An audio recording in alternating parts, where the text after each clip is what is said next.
Radio Bula Duavata me Kauti Keda Vata mai San Francisco ki Bura sema mai ngai wase yani. Ongo na Radio Bula Duavata San Francisco me Kauti Keda Vata mai.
Radio Bula Duavata me Kauti Keda Vata mai San Francisco ki Bura sema mai ngai wase yani.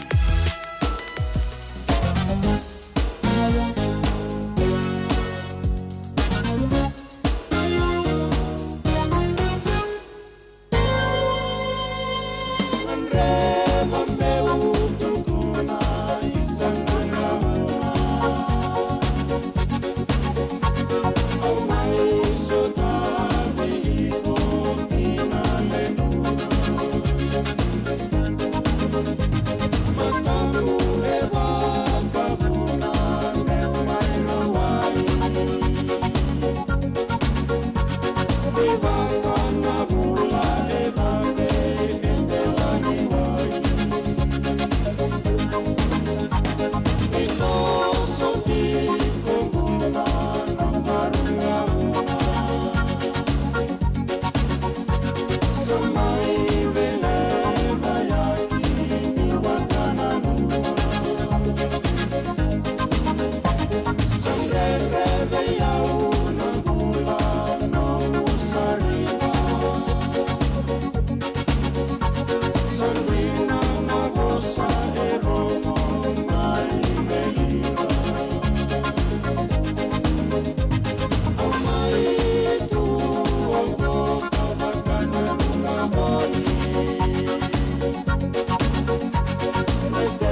Ana radio Bula Duavata to mai wakatar tiko ani awi kianda nei laulau na dhanra ke moana e nei kawe pena ka ni buke lulu indendai nei ka ruasanga bula ka wani singa ni bula January au ni tākani o ni mbula pena ka tiko se vingana vanua ni sema tiko mai kina e nei kawe pena ka ni buke lulu indendai sa lutu lebu tiko weke mdo mai viti wakanui ni pena ka talitunga ani ana duindui vanua da sema tiko kina da we semati tiko kina duindui tiko na singa duindui na ngauna ia da wakawina pena ka tiko ni solitali tiko na idhengu ni mbula, do tale na singa ni vengaravi.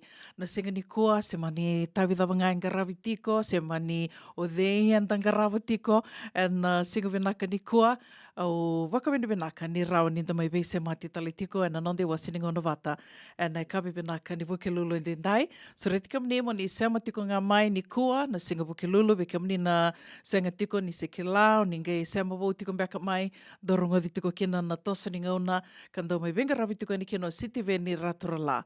Oia ni sivina vai na tini na miniti, ni sema tiko ngā mai, o tia, veki o mani na ndau nrenre tiko mbeka na ngole ani wali ni lotu, ena vuku ni dhaka oso waka se so mbeka na oso tali tu, au sureti kamni mo ni sema tiko ngā mai na ve mamani ono, dorongo di tiko kina na nonde wasininga ono Vata, nongo viti, nongo vanua, mea wakaira tō ni waso te au nongo chisu, nongo vanua, ere tondo ve ngarawi tiko ani kina na songo lotu na New Methodist USA.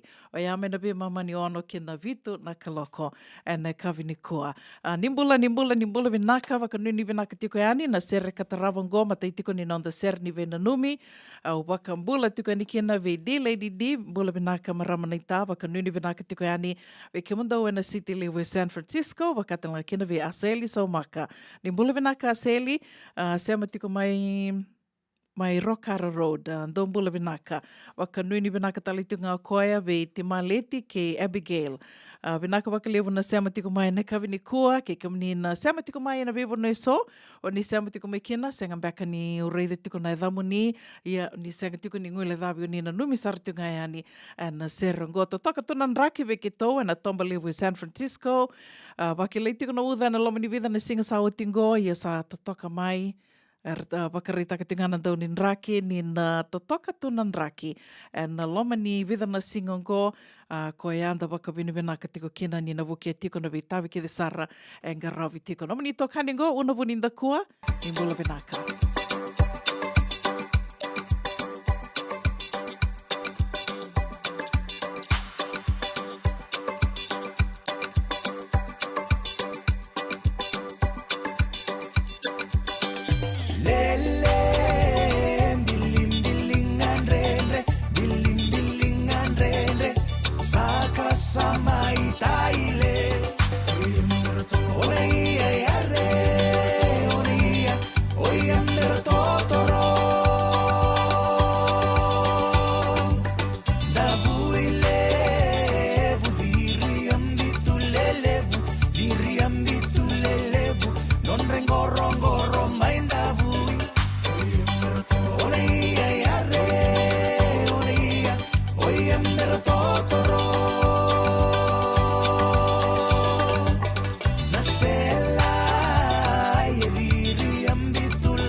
Sinai sambala bundina endo sengani veirai suwa ke mai lewandaru simba musuka sombu ya vinawani siwa songongani marau le bakatangi ni durumiao auna musuka tunga senga taleve auna mandua suwa bakamalua nikuwa nambongi ni ngunu singa auna musuka tunga senga taleve auna mandua suwa bakamalua nikuwa na mbongi ni ngunu singa amusandenge ausamodenga eke amusandenge ausamodenga eke amusandenge ausamodenga eke amusandenge ausamodenga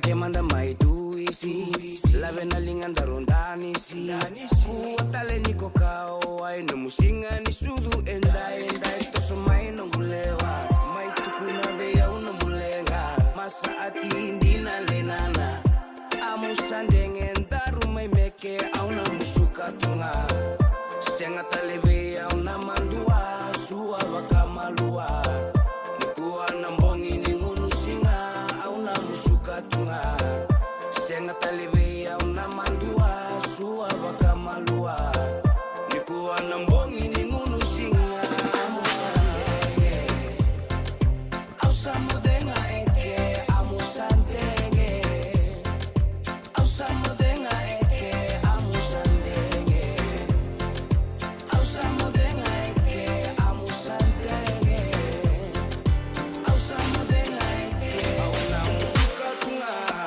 senga taleve auna mandua suwa bakamalua nikuwa na mbongi ni ngunu singa amusandenge ausamodenga eke amusandenge ausamodenga eke amusandenge ausamodenga eke amusandenge ausamodenga eke amusandenge ausamodenga eke amusandenge ausamodenga eke amusandenge ausamodenga eke amusandenge ausamodenga eke amusandenge JJ's Food Shack.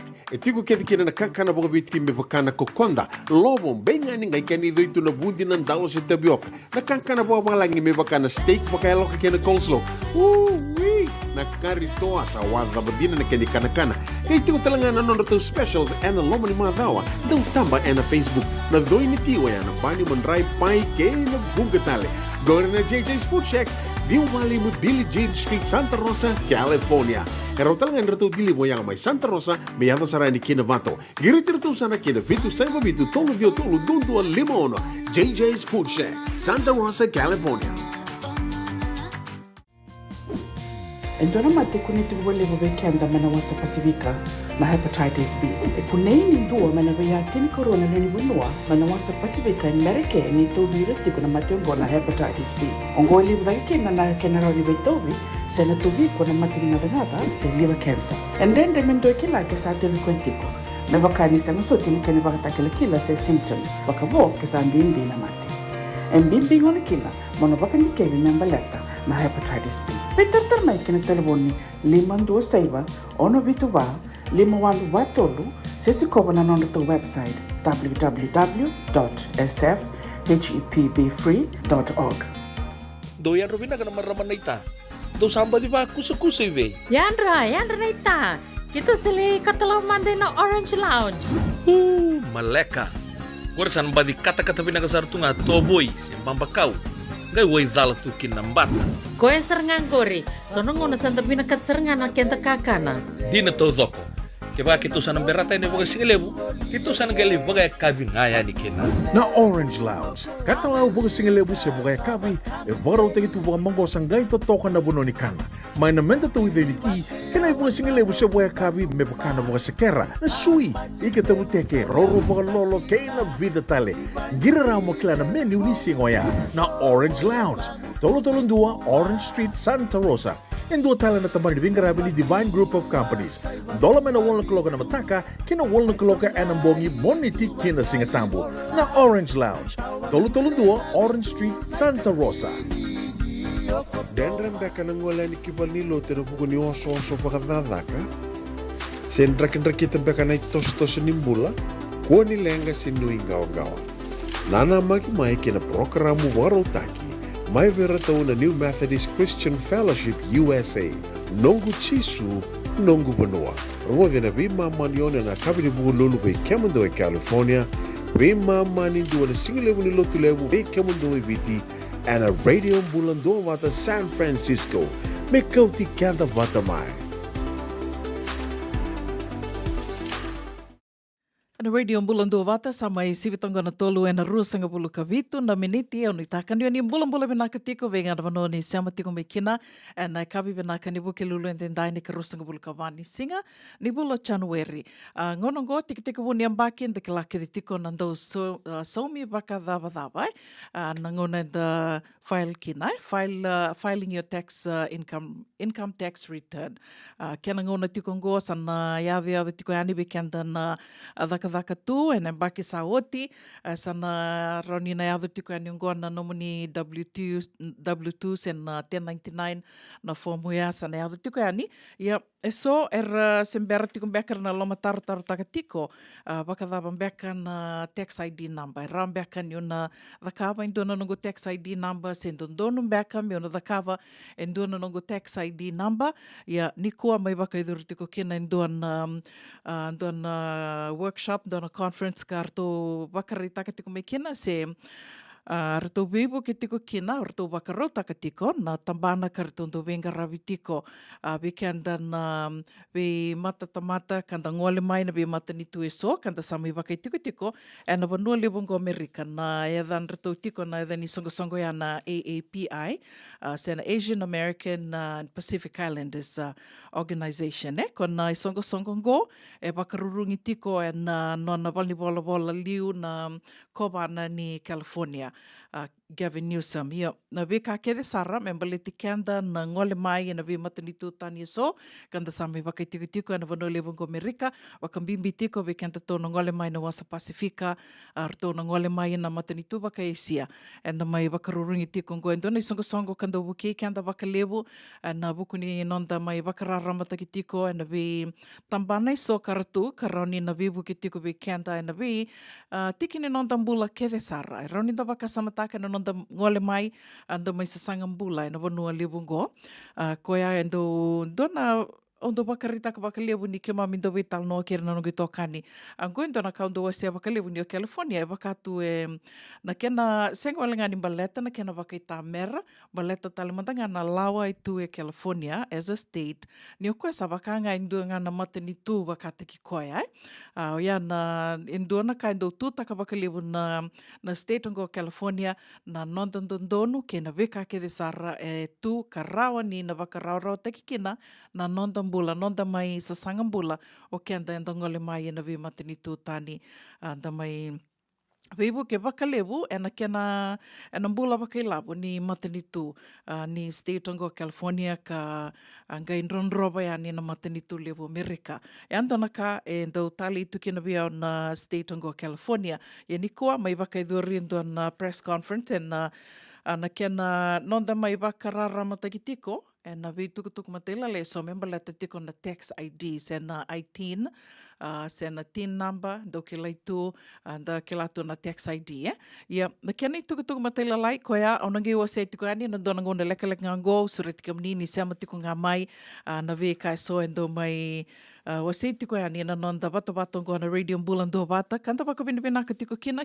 vi songo so me baka na ethnic media services baka talanga kina na regional Pacific Island Task Force o yana isong lebu sa rangai ndo lako mai rangai ndo baka meu ka na boso baka samatakan gai sudu mai kina na vi songo e so ka do baka nuru me kina na vi tukutuku me rani na buke kenda tiko na ngole mai na vi matinitu me na wasa Pasifika ka wakatel nga kina o ira mai Asia, China, Vietnam, ke na vi matinitu waka Asia taliso. Ya, o suret kimni ni sema tinga mai na dona ngona leka ngona ge wase tiko yani na vi tukutuku e so e mai ke mami mai wakarara matakitu kina ka sa kire tiko mai kina me ke mami nangai mai waka Mengke mami nange me waka o se tukani nei tukutuku ka ke mami wakarara mate ke me kina na mataka ni kua. Se amatiko ngā mai, ena ve mama ni sivi na vai na tini na miniti na nonde wasini ngona Vata, wakatoka i tiko na tosani ngauna, ena ve ngaravi nei sitive ni ratura la ka ve toko ni tiko kina na Divine Group of Companies, ke na MK Cake Hub. O ti ana ve mama ni ono, rongo di tiko kina nonda i wasini ngauna ni lotu, ka ratondo mai ve wakarauta ki tiko kina, ve ngaravi tiko kina na New Methodist USA. O iana nonda prokaramo ke na ve ulutanga talisona ge me do raka tiko yani ena nonde wasini ngona Vata ena kavini kua. Ia, ko na press conference, unangai wakamadhalata ke yani ena dona ngona leka ngango, ni oti na nonda vital noa ena oti na nonda prokaramo ni kua nangai mbiu yani na kena link, ena nonda tau Vata ngona radio Bula Duavata na link wakavawalangi, we kemanio ni nangai virongoda na kena wakamatela lai, ia na kena wakavitio na sanga amiu wakandeo taka yani na dona ngona leka ngango, se amatik ngā mai na nonda i wasini ngona Vata na radio Bula Duavata San Francisco. Me Kauti kanta Vata tiko mai, ni sa sivitongo na ni sa botongo rusang vulka walu na miniti me vana ka loko, wake lulu na i ka rusang vulka vani singa ni vula January. Dombula vinaka ni la cheleta na wanga liva waka nui ni vinaka tiko ani vikim rau, rosa tiko talangoi na city, sen rosi tiko ngā mai baravi.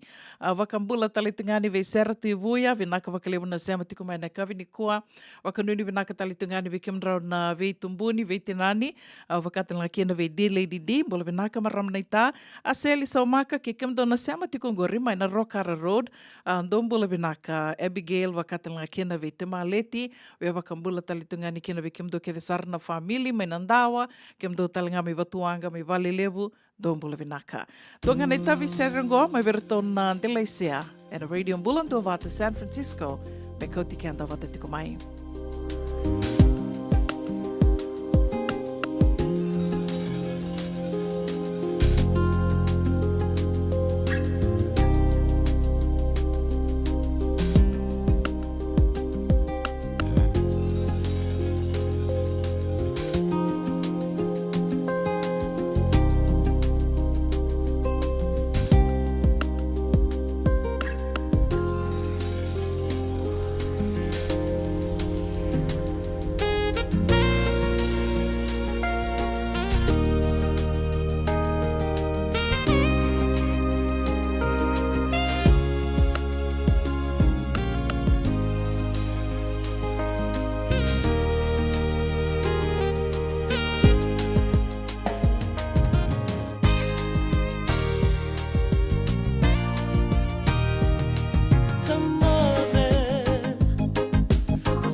Ana radio Bula Duavata, totoka nei tawi se roe asa mai wo tokina goe tini ka walu na miniti me vana ka loko.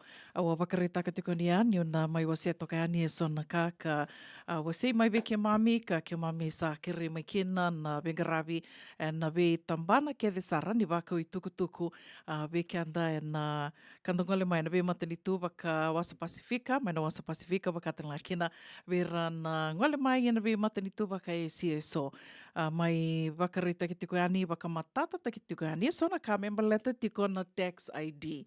O kila ne dona ngona e senga so tini da wakasamataka tu senda tora wakambimbi na tax ID sen na 18. Wakambeka nang o wakasamataka tingo na ngono sengi ado mai kina senga mandangani do vitala no taki na tax ID. Ya otia sanga indo lako tuna vitala no ani senga na tax ID e senga ni ngani tikenda se senga ni dondono me da wakanga taka vati ko mai ana vitala no na yamanda na ngono sengi ado mai kina. Ya ngo sa mai baki vida toka sa mai baki sanga bulu toka ngo. Ka sangai mai mataini ngona go me daka kina ndo na press conference me wakarita ki mai kina na bimbi ke na inaki ni tax ID ke na kena rawa ni wakanga taki o kenda e rauni da wakanga taka me wuke kenda kenda sa ngole mai e na be matani tu waka Pasifika waka esia ka se senga tiko na pepa e rawa ni da wakanga taka na tax ID ngo ndo na press conference ange waka iduri sarangana mataka ni kua ko tuku na tiko ya Wakatata, unangai ona wase toka ngai ani sona kaka wakamatei lalai teki mai na press conference ia na kena wawalangi ona ngai mbiute ani na link ni o tina nonda programo e na kawini kowe ke oni na ngai rongoada na kena na nonra bosa sarti ngā mai o ira na wakelesi mai na veitambane so karabe ngarabi tiko e na nonda ngarabi bukei tiko o kenda kandangole mai na ve matani tu e so na kena wawalangi koe au na ngai mbite ani na kena link ni o tina nonda programo e na kawini kua ia wakadada sarai watiko ngoa na veka soe me wakamatata taki tiko ni kua member letter tiko na bimbi ni tax ID matai senga ni rawa ni ko wakanga taka ngoe senga ni rawa ni wakanga taki me sosomi taka na iwola tara ni dhaka sena work permit sena work authorization senga ni keni naki se senga ni rawa ni ona wakanga taka iyo ya wakalawa na kai tukuni mai ia dina nga ni o kenda to sa rawa ni to wakanga taka tu me tō dhaka kina baleta ni tukuni na kai e lasa kina ngoa niko na ngai wakarongoada na vitala noa na kena wawalangi ni sa tukuni mai matai sarani kai tukuni senga ni rau niko wakainga taka na tax ID me sosomi taka na nomu i volatar ni dhaka sena work authorization o tingaya sange wakamadala taki mai ke wakai tiko e wango na kai tukuni e lasa taliwi au ni wakarongoada tiko ke wakai tiko ndo na nomu na wure ni labo sena income. Ngai waka samataka na nomu income sena ke mui sau e na lako ngā mai ke waka i ko dhaka. Ngai tuku ni tiko waya i ko rani waka ngā taka na nomu tax ID to file your income tax return. Kila waka meru we sanga toka ngā rongo matai i tuku ni mai ni senga ni rau ni ko waka ngā taka me susumi taka na nomu work authorization and work permit. O tia sanga i tuku ni kona ni rau ni ko waka ngā taka na nomu tax ID mo to file your income tax so you can get that tax credit. Kona e soe rando waka ngā taka na tax ID. I liua senga ni rau ni ndo wakainga taki wango. Koe a ndo na kau marutaka kina, nongu a sea ni ngo, marutaka mandangana, nongu rongoada na mataka ni kua, ni ngo sa eiko rau ni ko wakainga taka, to file your tax and you are entitled. Tu ni rau ni ko na tora liu sutale, e tolu na undolu ke waka na labo lebu ndundu era ni ko tora ni ko file taka nomu tax using your tax ID, e tolu na undolu $5,250. Ani labi koroni na torli stali si soma tali me viko na matini tu. Na kai tali kinongo o Californian duanduanga ke Colorado. Ronga na rua na state ongo e rau sa wakaianga taka na tax ID. Rau sa wakatarana nonda wakaianga taka na tax ID se na IT number menda to file our income tax and to get that credit back. Na kai wakamatata take mai ni kua. E vida na kai rauni ko bakaanga takakina na nomu tax ID. Dua, to establish a financial history for you and your family. Kila indo na kai da kilatu na kena bimbi ninda lako mai Amerika na credit na nonda credit. Me tiku binaka nomu credit na rau nomu boli rau nomu do bankarvale na bika bao ya. Ia Kongo tuku ni tiku ngone ya ni rauni ko bakaanga taka na nomu na tax ID to establish that financial history for you and your family. Dua tale na rauni ko na Kongo au loma taru taka kau au na sanga me una bukia dua me rauni o wakan dina taka kina. Mala tongo senge lak nga mai ni ko, senge rongo di nga mai ni ko. Koe au na sanga saranga ke wakai ndue wakarorongo tiko mai ngo e ki latiko indo na wekana e sanga tiko na nona driver's license, laiseni nin reiva. Topo lea mantango mbala te na kai wakarita ki mai ni ko ya. Ni ko rau ni ko wakaenga taka na nomu tax ID men dua kina na nomu laiseni nin rei vai. Driver's license. Ia, da kila kere tiko i wikenda tu i California na vida na baki Sauti sa mai dola tiko kona nonda rawa ni waka laiseni. Rau ni ko ndua ko na nomu laiseni nin driver without a social security number. Ia, kila na ke waka endo ne rani dala o nangai waka reda tal na I think it's AB60 sen na AB16 back ai. Do ke endo e 70 kumengoro ni waka ndon te ki o mai o na sanga meu nangai waka reda ani. Ia e rau kina ninda koe ko rau kina ni rangole mai sa rau ni mai daka na nonra laiseni nin reiva without a social security number. Ia ngo tukuni tiko ngai tukuni meni ko ni rau ni ko waka taka na nomu tax ID men dua kina na nomu laiseni nin driver i California. Obe toka rua takatalea, rau ni ko wakaenga taka na nomu tax ID, me rau kina nin dua na nomu driver, na nomu laiseni nin driver i California. Driver's license, Dua tale, establishing credit, o waka samataka na vida na imbaki sa otin do na nungay tokani, ngai waka watinga sa ngai o na watina e waka green card, yo koe senga tiku na nona green card, senga robi o tininga, ngai tuku no koe ngai waka anga tako koe na nona tax ID, ana mateningo no sa ngai rongo the kina, ni rau ni waka anga taka na nona tax ID, e lindo lava nona bank account, ngo na au kilasa na via tini na mbaki sa uti. Waka anga tako na tax ID, lindo lava kina nona bank account, kina nona credit card. Ertu so liabi ko na credit card, baleta ni sa tiku na nona tax ID. Ia, waka ndi taki mai ni kua, ni rawa ni nandua na nomu credit card, wikiam ni na numa tiko se o ni waka samataka tiko, ndona ngoni sala me na rau kina ni ndona ni credit card, me rau ni na tarada kina nomu ni credit, rau ni ko wakaenga taka na nomu tax ID number. Rau talanga ni ko na lindo lava kina ndona nomu bank account. Au ki lawi kenda tō na sa waka bank account, era tūna weka and bia buke ira me ndua nonra bank account. Goe ndona ngoni sala se na ngandrevi mai na wakararota ki saranga na nomundo lava na nona bank account ke wakame sa tiko na tax ID. Ndua tale e rau talanga ni ko na voli vale. Rau ni ko voli vale ke wakai tiko na nomu tax ID. O iana vi kai so vida na kai rito wakaritaka tiko mai na wakalisi mai na vitambane so. Kara mai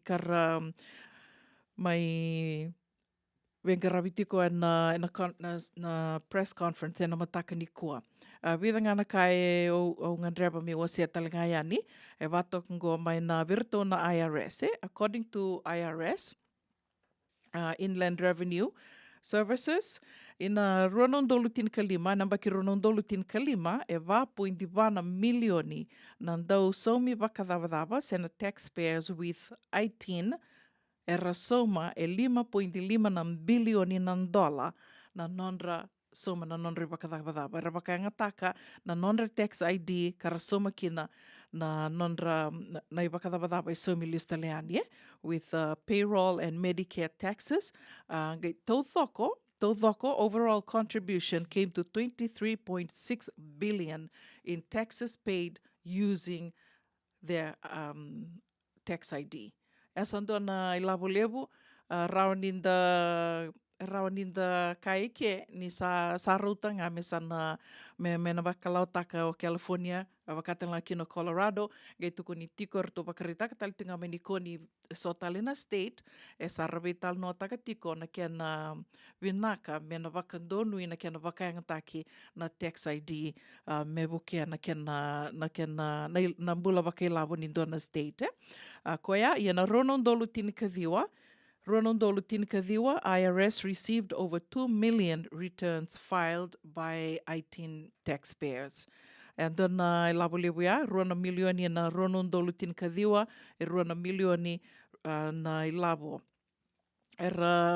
Koira na wakaanga takatiku nonra tax ID, filing their income tax return.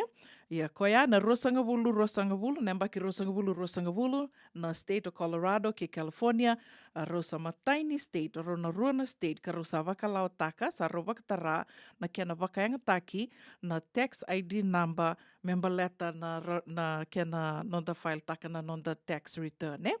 Na mbaki. Ia rona state ongo Colorado ki California ka wakaritaka tiko ia, with talina state, sarvi talno taka tiko na kena sana wakatarai talinga me wakaanga taki na non-state na tax ID number. Maximum tax that can be claimed from an 18 taxpayer, koia na kena ngona sarangango san dolango kila na lisonga tiko mbeka na bulo e pireli, menda sanda na file kina na nonda tax e na wakadabadaba, kena lebundondu ni labo iku rao nina claim taka e tolu na ondolu, lima na rao rusanga bulu kadhiwa na $1, ke waka iku file using your tax ID number, na nomu TIN number. Ia ke waka e ndua na ngone, e tiko e semberni ambaki lima na ngone ngo e rao niko file takatalinga na tax mo claim taki koe but koea ke waka iku sandorongo de tiko e irna valubeni e rando tiko na ilabo e rando file taka o irna itumbu se o irna ndau ni veisusu e na bukunra na ngone ia kongo ko batanga ia na wakasama batanga ia raniko file taka kina indona ngone ke waka iko waka tax ID liu e rangana do wa social security number e raunira you claim for that child ia ngo o iko ke waka tikuna no mu tax ID o iko rani file taka na ngone ke waka semberni ambaki lima na ngone iko rani file taki koe and the maximum amount e rauni na soli lista le mebe iko e ndona ndolu ndona nrau tini ka vitu na $1 ndona ambaki abatiko ia o tia ke waka mani ke waka na ngone waka social security number. Iko senga ni waka social security number, iko tiko no mo tax ID number, o ngone e waka social security number, iko roni na file taki koe, tiko file tiko claiming for that child, mea dhoba sara nambaki ronondolu rosangabulu kalima, nambaki mengo. So nambaki ngo e se rao tiko niko file taka indona ngone, e sa nambaki lima se gase dhake manamba kilima se rao ngani ko claim te koe kala manamba kilima kina tina ka walu se rao ni ko claim te ke koe tingo ke waka o iko waka tax ID number o ngone waka social security number rao ni ko claim taka na ngone ngoa se na ena nomu file taka na nomu income tax return ena mbaki ngo mbaki lako mai ke langana lawa endo bebe sautu ko ai tukuni na mbaki mantangango se raundi ko file taka endo ngone ke baka tiko no tax ID o ngone waka social security number ke sa tiko no mbaki ni bula mai na me kunisivia na mbaki tin kawalu ia ke baka iko waka tax ID o ngone se ngani waka social security number o koia iko rani file teki koia ke baka se mbera ni mbaki lima ni taka ni sama tato ia ke bukai senga ningai vitartar mai se ningai rongoda na kena babalangi de sobe kianda endo matata da kena nonda rongoda na I waka madala waka babalangi koe ona ngai mbiteani na kena link ni oti nonda to veital no se na nonda to programo na e kavini kua dona panongo na matani na state ngo California endo dona ka e usu tutu ni nona I kena dhidi wakitu na state ngo California na non rendo biuta mai na vika so na vitambana iso me wakararotaka na nonda ngarabi nonda sotavi na nonda ngangandri o kenda kanto ngole mai na vi mateni tutali so koe au ni taka ni sana matata tiko ia e vida na wakatataro ndua wakadava na tax ID rani expire se senga kenda sakilati ko ni na expire na nomu tax ID io e na expire walenga onu taka ni obi waka mata taka ni ngo e na nomu tax ID ona ngandreba mo laki waka vo taka tale se e na expire na nomu tax ID ke waka iku sa tolu nemba ki e sembera waka ndua ni ko file taka e na nomu tax return using that tax ID number e na loma ni tolu nemba ki kina bali lakame nomu tax ID teka wo file taxar na nomu tax e na via mbaki. A koe ai kona tōru tinga nomu tax ID na senga ni ngandrebi mo na laki waka wo takatale. Se na senga ni na expire na tax ID o ya. Di taka ni sana matata tiko ya.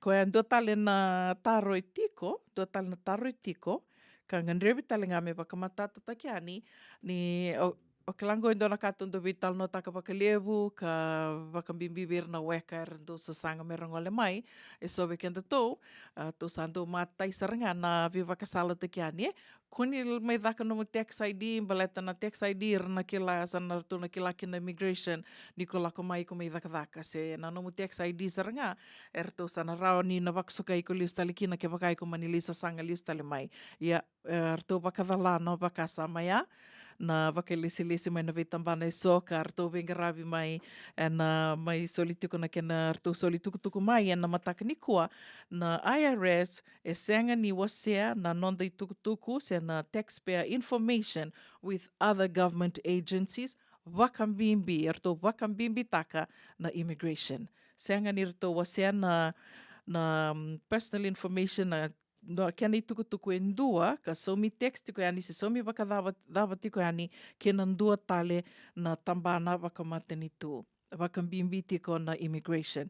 E senga ni tuverto na dondono merto na dhakawa ya, Onu taka ni sana matata tali tunga ya, na kena nomu na sangami ndua na nomu tax ID, e rawa sara, e lewu tuve ira na ndau irna tax preparer, tax preparer ndo dhakawa na nonda i wakadhawa e rawa ni rabibu ke kina, ia e senga ni ira kethe, balete ni kila tingo e soer ndo le taro yani ge dutuku ni mai senga, ki tau senga ni ndo dhakawa na kena wakale fomu e balete na tax ID.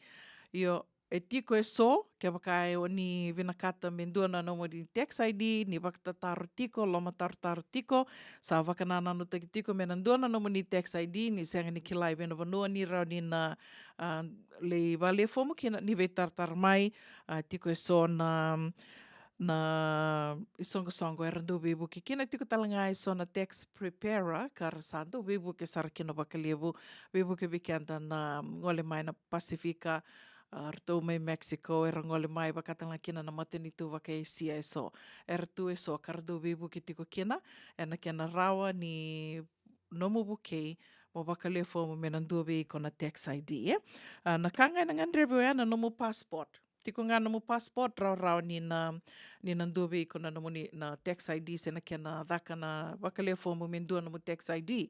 Ia, na passport, au via wakamatata ni ke, na ngona i kona laki wakale fomu kina, me mbaleta na nomu tax ID, na numa tiko ni na wakau na nomu passport saranga. Senga ni na ngandrebi ndua me tuku ni mai mi ko dhakawa ni ndona photocopy, senga.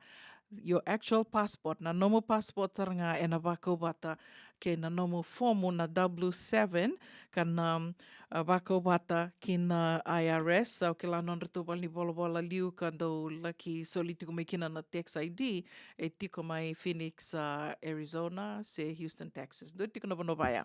Ia, na numa tiko ngā ia, ni ko na wakale fomu, me ndua nomu tax ID, e na ngandrebi mo na biuta mo na wakauta na nomu passport.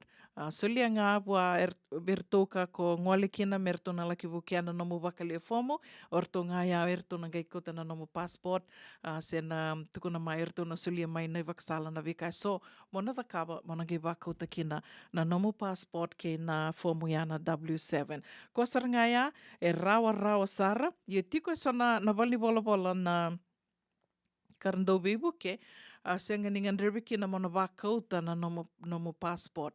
E rau talanga ni ko lako ngai na wali bola ni IRS e ratu o awiliti kendo tunga ngoe na vi tauni le lewo iso, ke wakai kona lako mo na limbiuta kina na no mo li dhaka me ko li waka leo fomu kina na tona li fotokopi taka ngana no mo passport, senga ni ngandrebi mo na wakauta ia, eu mandanga, dona dhaka leo menda lako, dangeli tur namba, dangeli vale fomu tale, vi ena wali bola ni IRS. Ko e andora ranga kina viao mi dona marama ni Mexico, ia sa kai merika tu, do vivu ke sartiko wakalevu e tiko mai San Jose o Sicilia.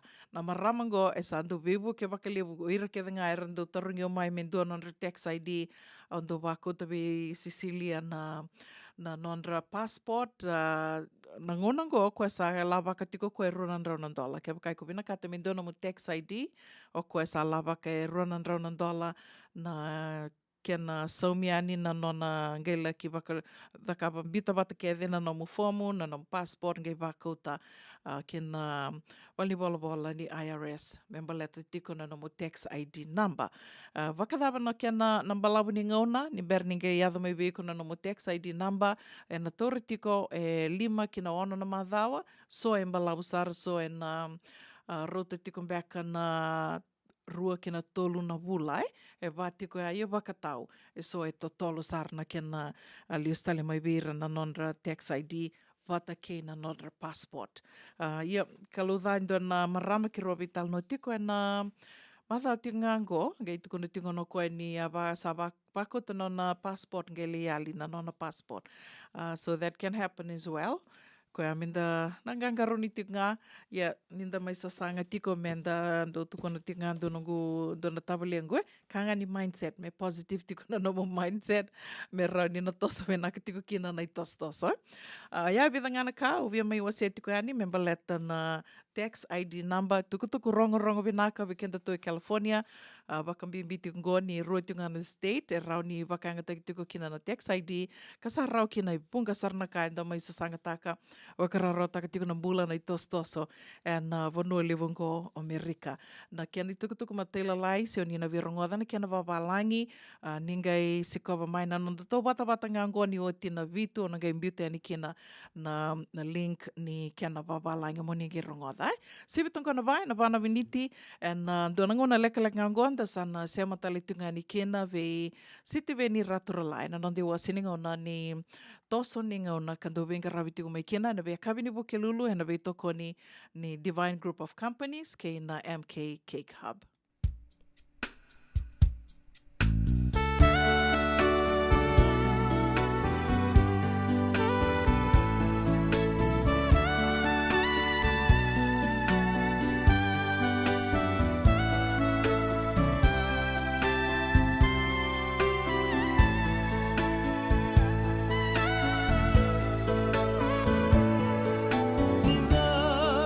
Nang mata ni singa ni nong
senga dina ni kara rawa na daka waka kekiwa. Ia endona ka enda wipu ke ka waka mamanta taka tuna bengaravi o ia ke tuna kenda tō kakana.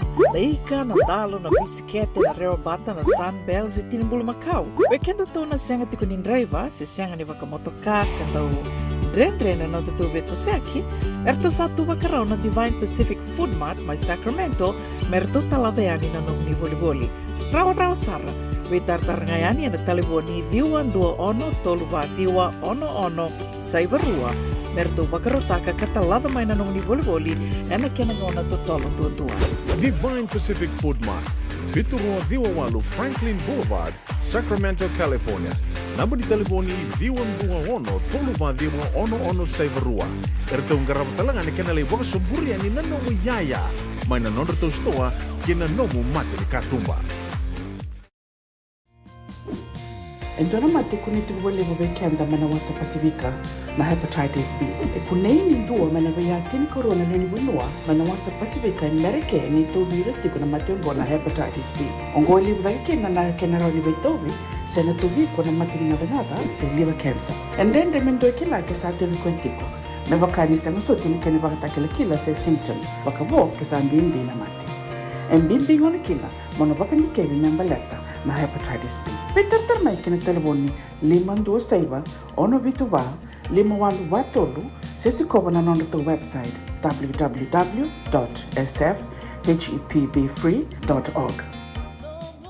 Nungu chisu nungu banua. Dorongo na vima mani ono kina vitu ene kawani bugululu we kemada we California. We mani ruane kawi kina tolu ene singalewu ni lotilewu we kemada we viti. E warotaka na New Methodist Christian Fellowship USA. Rongode na Radio Bula Duavata San Francisco me Kauti Keda Vata mai. Ena buona ngauna na lewu ni nondo soso enda sa senga sarangan nikla na dabu menda baka talutaka buka singi lewu taka siapa kaya kapitak ne kakuni lo malenga sa tipin dono bunua e rauni buka dingo ikimunio waya na JJ's Food Shack Santa Rosa, California na vei matangali kaka na dibgina me baka na karitoa waraisi na logo palusami na buwaka na kaiwa soso na dalo na toa na kokonda bayangani ka ng gamure na kaka na buwa malang me baka na steak gay baka loka tabioka ka na coleslaw surua o tatni kailangan ko bata na kaya na pie ng bani kay na manray o yan na JJ's Food Shack Santa Rosa, California. E rosarang ano direct message virto giring akin na bitu sa iba bitu tolo dio tolo duon limono se o nga wale sarang ali tumiko may nanomota e na dio maluma Billy Street o ya e Santa Rosa, California. E raw talang ani rito ulit dilibot ka na nagkemo katalawa sing lebo sa mga kabi ya may Santa Rosa, Kinavato. JJ's Food Shack, Santa Rosa, California. Nagtoso ni ngauna kay City Veni Raturla. En een veto koning in the Divine Group of Companies San Bruno Cavaba Kena Maolimat.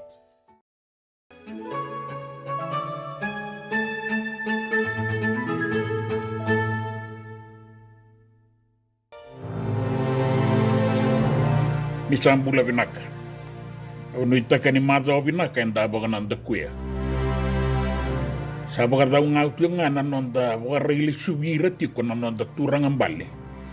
Keira eso era solia na non rambula e na liutaki kei na vengarabi na non da matanitu kei na non da banua. E ndai una numa me ureile suba mandakina e dua na turang ambale mai na anu turang amaimbau ninda se tiko ngakina mai matai welangi e na madao saoti menda sato soeni ke na isongolada. Iyo, angone turang ambale na kena i taukei, o ratu sa Edward, tu iba noa vou, tu ngi, ta kombau. E randau kila i talenga e neada, na i taukei na i songolada. A baundua o i rea baka i tabi talenga baka mbimbi sara, e na mula ni veli utake na nonda banua, e na ngauna ni koloni, kei viti tungalala.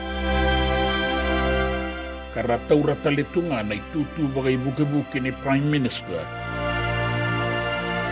Ni baga rewa o tinan roti ni enay katini ni okotoba tini kadiwa bitu sangabulu. Sanga rasanga walenga ni turang ambale maimbau. Oratu sa Edward elube ni tui mai tonga. Kasema tau mundu tiko kina nikua na vale baka tui mai tonga ni ambasi ka vei King George Tupou nai karua. Kei andilitia da kombau en dua veroto na makumbui ratu seru da kombau na buni walu. Kila italenga mera tui viti. Koe andilitia da kombau e baka toka e ada tiko kina na koroni wuli andaindai ni duru e mburre veira na ngone leo i tau kei mai sawani na andi da kombau school. Au sa tika bubaka da kulea manda na non rambula na ngone turanga mbalengo na i tau kei na i songolada na rabo ubo mai tonga matani singa. E asudho ratu Edward na mai mbau e na i karua sanga bulu kandua ni Disemba tini kadiwa saiwa walu. O sada buti rau na nona i tumbu na tui o sia osi na i karua. Karatumba si katalenga avoa na turanga na tui ngo mai tonga. En dua na marama kan kia kilai lebu e muri. O Queen Charlotte na ranandi. Katambeta na i tutu wakaranandi mai tonga. Mai na tini kadiwa tini kawalu, kina tini kadiwa ono sanga bulu kelima. Na reluta kina maramongo, beba sanga bulu kawalu na embaki. Ena ituba ya, ena nangairai denyo Queen Charlotte na ikarua, mai tonga matani singa, e rau veingane ni kei ratu Edward, tungi tui bonua wau da kombau, baletani tamanrau, o King George Tupou na i karua. O sa tabuto ti na yada e rakilaiki na mai na non rabanua, o siawa si na i karua. Aya sa ambaki walutiko, Princess Charlotte, kangali ranandi muri. E sa ambaki waluo ti sangai sudu, o Ratu Edward. E aluru tau manda, na huli ni turanga mai matabatu dou. Kalaki wakuria talengana non rabuli e na Wanganui Technical College e na tinikaniwa rua sanga bulu katulu kina rua sanga bulu kawalu. Angaile ki wakadabarea ni kina Auckland Technical School mai New Zealandi. Ka bagai rongo-rongo na ngone turanga ngo na kirikiti. E matataka na timi ni kirikiti ni kornibuli mai Okalandi e na tini kadiwa tolu sanga bulu kandua kina tini kadiwa tolu sanga bulu karua. E sembula tu e na kornibuli ngo mai Wanganui na kenrai tukutuku. E ala ki beili utaki talenga mai Wadham College, mai Oxford University, mai mbola tangane. Ni labanda buli mai o kosibote. Sale sumai kina nonda banua, me mai dagadaka bangas ni buli. Ka duru kina tamba dagadaka i tau kei, e la ki tau rasara na i tutu o waka roko tui tailepu. Au na numa walenga, ni ongo talenga na ngau na rawa veikila ikina. Kei nandua na ngone leo, mai sawana banu ambalabu, o laisa kaukiono na hedana.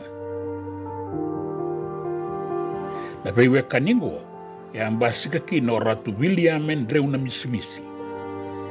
En dua talenga, ka anga itambeta na itutu baka lewe ni mbosalawa. Ka taurata letunga na itutu baka minista e na non rangauna. Au wolo mandaike, men dua mandana kena i baka langau.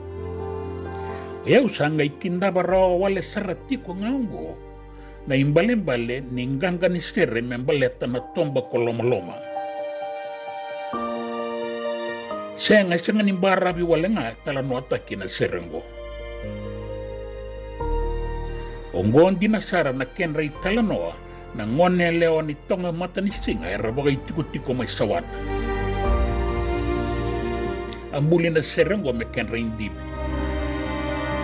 O irango na ngonele o kadabuti na nganganisir ni saira na vei matanggali roka.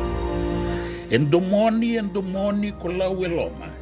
Isa ko loma. Baga wasibi, iraluwen din ni Tui Mai Tonga o Ratu Edward. Inanonangan dia tali kisawana, isangani kani kurumbuin sa sema otitu, na bewe kani mai kea. Sambasi kakina na buana, kanda wakila talenga.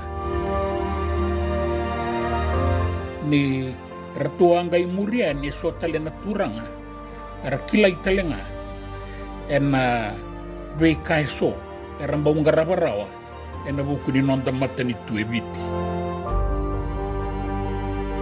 Ala ise mataleke ana bewe kani, o Ratu Edward, kei na maramango o laisa, kaukiono.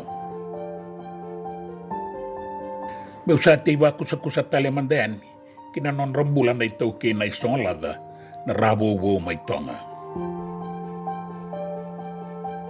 Ena non rasa tiko boli ena zakabaka matani tu, era satabuti kina bunga na itutu, karasala ki roko tu itai lebusar. Kandonia na ngauna era lesikina, me mata takibiti kimbola tangane. Ki Ingilandi, me relaki tiko, me mata sureti. Me sosomita ki na iliu ni mata ni tuibiti. E na ngauna e ambulikina, na tui ko chochi na ikaono, e na tini kadiwa, tolu sangabulu kabitu, me tui mbola tangane. Kei na kena banga me mata ni tungali. Asanga ni mbalabu na non rawili utaki. Sa sosomita ki reani, na raluwe, o ili sapedi na ikarua, e na tini kadiwa 5 karua. Ni kadambote na karua ni balu lebu kei bura-bura. Rasa ngole talenga na turanga may na isong lava. Meralaki bala na atu Solomoni. Suli may kina na koroi dedere ni yalonganga na military cross. Ni oti na iwalu sa lesi mendua weirato na nonda matay tauke kinambosalawa e na tinikadiwa wasanga bulu kaba. Ni kadambote na iwalong batikandi may malea, radurutan li kinamatay iwalu. E na ilako-lako ya, meron na kina me CEO, commanding officer ni matay iwalu ni Biti, the Fiji Battalion, kimalea, e na tinikadiwa 5 kina 5 kaba. Era rawata tale mai kina endua na koroi ni Yalonganga, na Order of the British Empire, na OBE, e baka na nomi, ni non rabeliu takibinaka, e nang Buddha ni Balu. Era sali sumay kibiti, karasamay kuria tale, na non rabing garapi. Sa tikabutale nga meranduri na be sogo-sogo baka politiki e na non da banua. Sa liwa bikenda may nadangin ni be sao ni mata ni tu, ni sao tinatungalala. O kaya arangay kibatomana ni meraba kuria, na kenay tigi-tigabu ni Alliance Party, e habagay tabikina na turanga may naisong lava. Rasama ninding itaki, mera laki lewe talenga, ni mboselawa, e nangaunawa. E bunga na itutu, e rakadibikina. Sa itig-tigabu talenga ni lako-lako ni ba ding-dingi baga politiki. E rasanduri na ba songo-songo, karasandu yung boleta kamay, na non-rain dambe-dambe, kinayabu e rabietuki na mboselawa. E na tinikadiwa ono sa ngabulu ka ono, era rawata kina, na non raindambe bei durumaki na itaukei e na wasa loma. Ka lesiki na me minister ni bei boli, buli aya kei na sarvanoa e na tinika di o ono sanga bulu kabitu. Isawa ti sanga isoliveira na itutu baka ibuke ni Prime Minister. A solitalenga kina veira na knighthood. E na tinika di o bitu sanga bulu kandua, me sanga iadan rakina, o ratu sa Edward Tuivanua Bou Tungi da Kombau. Na turanga mai na isongalava, e abagawati ke andi lady vasemada tuimburelevu da Kombau. E ratu lewe va na ngone turanga, sa dabuta o tiendua, o ratu William Enreuna Misimisi, a taura taletunga na itutu waga minister ni Sarabanoa e nandua na ngauna. E a taraba o ratu e peli na ilatikau, ai liu waga dengu ni mata iwalu, ra presidenti ni nonda mata ni tuo, e ra spika o ti talenga e na parlamenti, kara sa waga dengu toka e na ngauna go. E taravira, o ratu tua ki tau do kanauto. Dua talengana minister Bugadengu e Namboselawa.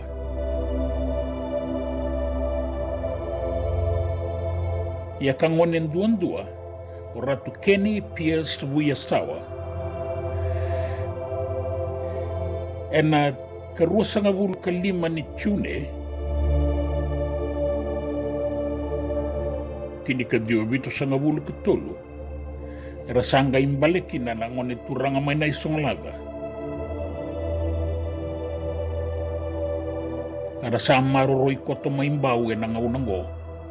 Era ba koto riki na ene karua sanga bulu kadiwa ni Tune, tini kadiwa bitu sanga bulu katolu. E kenra toi katolu na turanga mbale artua abiliuta ki na nonda banua, o ratu sa Edward, isa ti koroki na ngone turang ambale na tuida kau ratu sa pena ia, ratu sa kamise semara, keira na ngone turang ambale na buni balu. E kunei bo tuti ko nga na non ratu buli, takadaka kei na bengarabi. Na mawenra na turanga na talay sambale. Kei na non ravuku ti tomu rayawa, ni vei wakarauta ki membaleti biti, e matai ura-ura. Aura i dabot, na non ra peirungo-rungo din no taturang ang bale liw, e sanga na vei leti, e sanga na vei mba, e sanga na vos ang bale. Wira na non taturang ang bale, e ra vei wakaliw di toka. Kara sabu libinaka, nira sa turang arawatu. Era rawatira, era bakuroi, ena takadaka, kay nabuli torabake. Sinay, ena pakaroko-roko. Kasambulia ba utiko kina indua na ilako-lako. Kaano itaki, nina bakurietiko.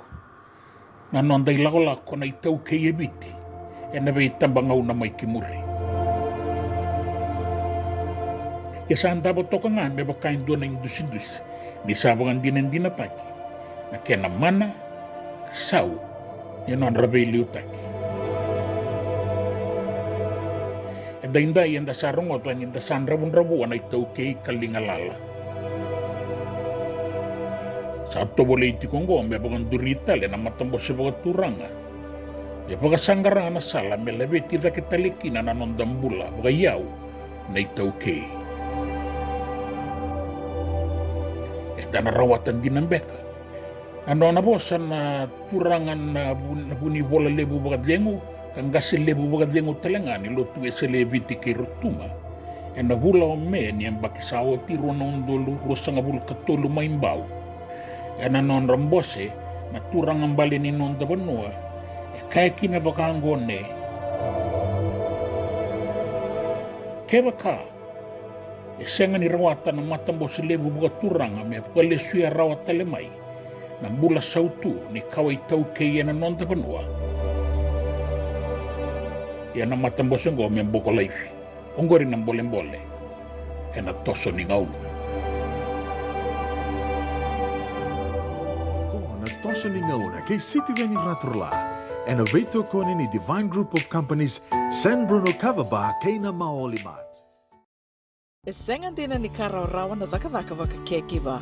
Ia endona kainda wipu ke kawaka mamanta taka tuna bengaravi. O ia ke tuna kenda tō kakana. Na ika, na dalo, na bisikete, na reo bata, na sunbells e tinimbulu makau. We kenda tōna senga tiku ni driver, se senga ni waka motoka, kandau Dren no te beto seaki, erto sa tuwa karau na Divine Pacific Food Mart mai Sacramento, merto taladeani na nung ni voliboli. Rawa sara, we tartarangayani na taliboni diwa dua ono toluwa diwa ono saivarua, merto bakarotaka katalada mai na nung ni voliboli, ena kenangona totolo tua. Divine Pacific Food Mart, Vitorua Diwawalu Franklin Boulevard, Sacramento, California. Nama di telefoni Viwan Dua Ono Toluwa Diwa Ono Saivarua. Erto ngarap talangan kena lewak sumburia ni nanomu yaya. Maina nonreto stoa kena nomu mate ni katumba. Den rembeka nangola ni kibalilo tero buku ni oso pakadadaka. Sen draken beka na tos nimbula. Kuo ni lenga sinu ingawa. Nana mai kena programu warotaki. Mai veratau na New Methodist Christian Fellowship USA. Nongu chisu nongu banua. Rongo na bima manione na kabini buku lulu bei Kemando e California. Bima mani dua na singilewu ni lotu lewu bei Kemando e Viti. And a radio Bula Duavata San Francisco. Me Kauti Keda Vata mai. Endona mate kuniti wale bo bekenda mana wasa Pasifika na hepatitis B. E kuneini ndua mana ya tini corona nini winua mana wasa Pasifika Amerike ni tobi reti kuna matengo na hepatitis B. Ongo libu dhaki na kenara ni betobi se na tobi kuna matini na venada se liver cancer. And then remendo kila ke sa tebi kwentiko. Me bakani sa nguso tini kene bakatakila kila se symptoms. Bakabo ke sa mbimbi na mate. Mbimbi ngona kila mono bakani kebi nyambaleta na hepatitis B. Peter mai kena telefoni 526 ono vituva 51 sesi koba na nondo website www.sfhepbfree.org. JJ's Food Shack. E tiku kena na kakana boga biti me bakana kokonda. Lobo benga ni ngai kani doitu na bundi nan dalo se tabioka. Na kakana boga malangi me bakana steak baka loka kena coleslaw. Na karitoa sa wadha badina na keni kana. Kaya tiku talanga na nondo specials and lomo ni madawa. Daw tamba na Facebook. Na doi ni tiwa ya na bani mandrai pai kaya na bungatale. Gore na JJ's Food Shack. View Valley mo Billie Jean Street, Santa Rosa, California. Karo talagang rito dili mo yang may Santa Rosa, may yato sarani kina Vato. Girit-rito sana kina Vitu Saiba Vitu Tolo Vio Tolo Dundua Limono. JJ's Food Shack, Santa Rosa, California. Papatunga rusa ngabula ka 8 na miniti me 5 na kaloko na nonde wa sininga na Vata na kabi na kani buke lulu intendani ka rusa ngabula ka vani singa. Ne bula January au wakambula tali tukani be kiamni na senge sema boti kumai kina ndo tali na nonde wa sininga na kabi ni kua ka unu taka ni onia maru taka wakatal nga kina na nonde wa sininga na ni toso ni ngauna me wakaindo benga ravitu kwa ni kina o siti veni ratura lali usara na ital noa ni tukuni na tukutuku ni benga una and do mai bulango di tuku kina na nonde wa sininga no ya toso ni ngauna and be kabi ni buke lulu be kiamni na dalata mai sangana lenga se be kiamni na simbera wakando ni rongoada endua na keni wasi sangai matenga go ningai sikawayani na Radio Bula Duavata YouTube channel tiko kede kina na nona programa kede o siti veni ratura lana e tal no kede ni toso ni ngauna tiko aniwea na nonda to YouTube channel na Radio Bula Duavata. Sa watunga ruasanga bulu kat bitu na miniti me 5 na kaloko e na sere kataravango au na veba kambula tiko ni kina ve kiamuni kede sara na sema tiko mena kavini kua na ve vanua so ni vili niu tiko kina ni venga ravi tiko kina wakanui ni venaka tiko ane ve kiamuni ni lutu tiko ni tavi ongori na ve sere wakatangi tiko ani. E nei kawini kua, wakambimbi tiko ve laveti mbali suba, don bula binaka na turanga na marama do venga ravi tiko ngori mai Wagga Wagga, New South Wales, kena vei yasai Australia, ke de saro ni venga ravi tiko kena, wakatelinga kena ve kimando na isongo ni Nausori Interdenominational Youth, kando tiko talangayani vangande, ngaravi talitunga sani tavi ni ve wakalutu taki mai Australia, dombula vinaka wakanuni vinaka tiko yani na vuku ni lako ke na ve kai soila ki ngaravi tiko mai Australia na lomani vida na singa sa vongo ve kimundo, a wakambula talitunga ni ve eliki na dhangi, nimbula vinaka wakalevu na sema tiko mai na kavini kuar to wake la sartinga na udambi mai nandi, vinaka na sema tiko mai senga talanga ni ngola dhavi tiko kino tia tiko isuba nimbula vinaka neila cheleta na wanga liba wakanuni vinaka tiko ani viki mdrau na vetumbuni vavaro tiko ne lako listale imbatini baravi kau via wakambula talitunga yani vekamni kede sara na marama na turanga ni vanomba lavu vengana vano ni ndisama tiko mekina na kavi ni kua nimbula vinaka ni waka ulori tiko mbeka na sasanga tiko vano ni dhaka se vekamni mbeka na sasuka gomena nomu ni kede tiko.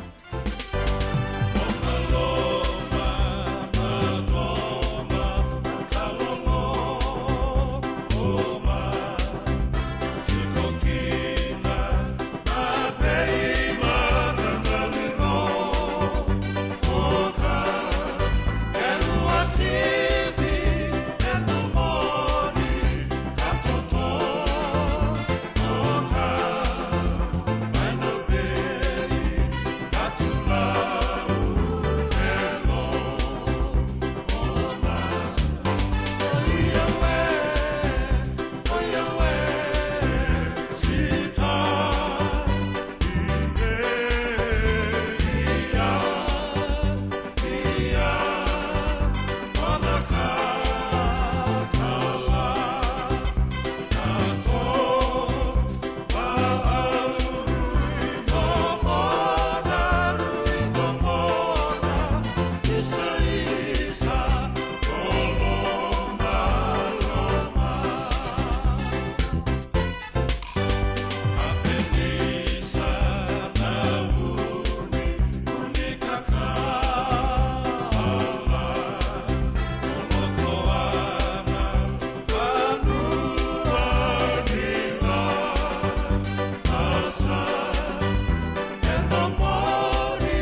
sa e me toa haunduri da e waso solo me ula I pando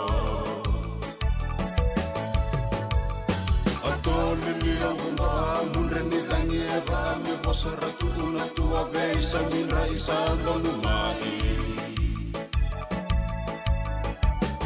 Eta koe au murai e lumi lumi sa nindela ni wainga maare oto maya e na toba e va aloloma Au tutu inangele isa e longu saru I wele au wele pali e nandu I roa ni rosito toa Au toli li ka itane me ula I denu inu balabu o ba atu lawe longu balele Tuna sabu sale Au roro au ruanu sengandu tu atu ba andu a mei talano ale siuina oro merangorongoro Au temu ne boso tisaka ni usale suai ololo ni lolo mandi mai mamasina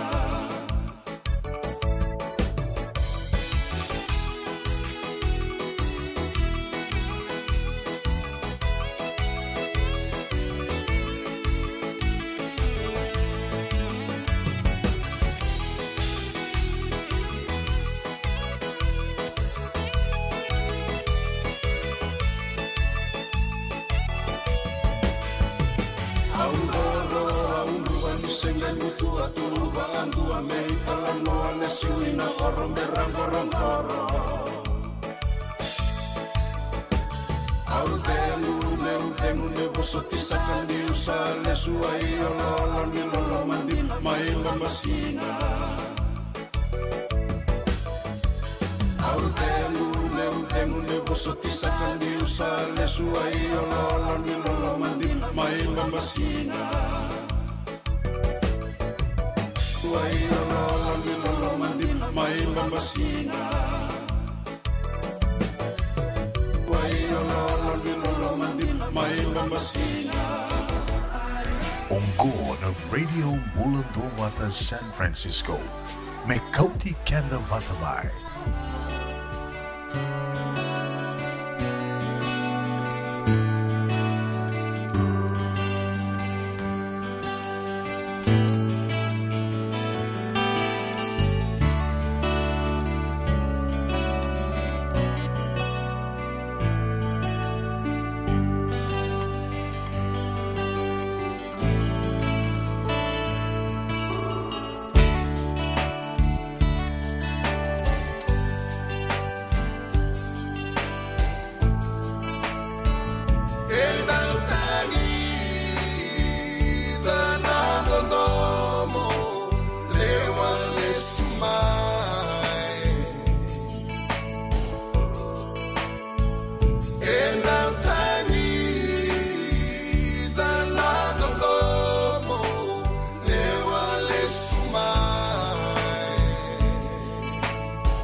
Ana radio Bula Duavata to mai Kauti Keda tiko ani wakamalua nei kawi ni wuke lulu in dendai nei karusanga bula kawani singa ni bula January nei lawa na Rescue Brothers. Au nuitaka ni makari tiko ani na bioliwaliwa ni radio Bula Duavata e nei kawi vinaka ni kua se vinga na vanua ni siama tiko mai kina ke wakau ni adha lata na toso ni ngau nau sure tiko mani ningai subscribe tiko ani ke na nito YouTube channel o ana radio Bula Duavata YouTube ke wakau ni sembera ni subscribe kina na we porokaramu ke sara na we talanoa ke sara ndo mai waka dur tiko ani and anondi was sitting on about na we kavi do mbiu tali tungani and YouTube channel me wakarara takatu be kemni na nomuni ndo rongoda na we talanoa so me wakanu kilani da oso tu e sangani ndua e tubu ana ngauna se na ngalala men saraba tiko na nona taliboni se rongoda tiko e ndo na porokaramu and na loma ni vana ya uai me wakani ndakila tiko na taliboni na vengiri aki na veka taleso na veka kede sa wakai dhuritu se santa wakai anga takatukina na nonda taliboni. Ia, tiko ngai na taliboni au waka samatakasare na noa au rongo de tiko na itukutuku ni vendingi na nangu waka muria tiko na itukutuku ni vendingi ngoa sa tiko butiko ngoa na vendingi se na primary and na ve state kede sara na buku ni vendingi levu na kena dingi taki na presidendi ni vanuali wango Amerika na bula November. Ia sa tiko butiko ningo na vendingi se na primary election na ve state kede sara me ngai waka nange wakandete ki tukina so they is ana matataka tiko na ve state and songo waka politike rua na Republicans ke na Democrats ia na noa koea na nungu tukuna tukani na talifoni e dona i tukutuku beba kurumbu taki and awarongo de na noa senga ni madale so bi kemni talngau ni rongo de se senga goe na kila dona kando vital nota ki tiko bakalevu e ondo wase sarangani bakalevu ka o kilani vital nota ki bakalevu ke baka ndando bakamuria tu na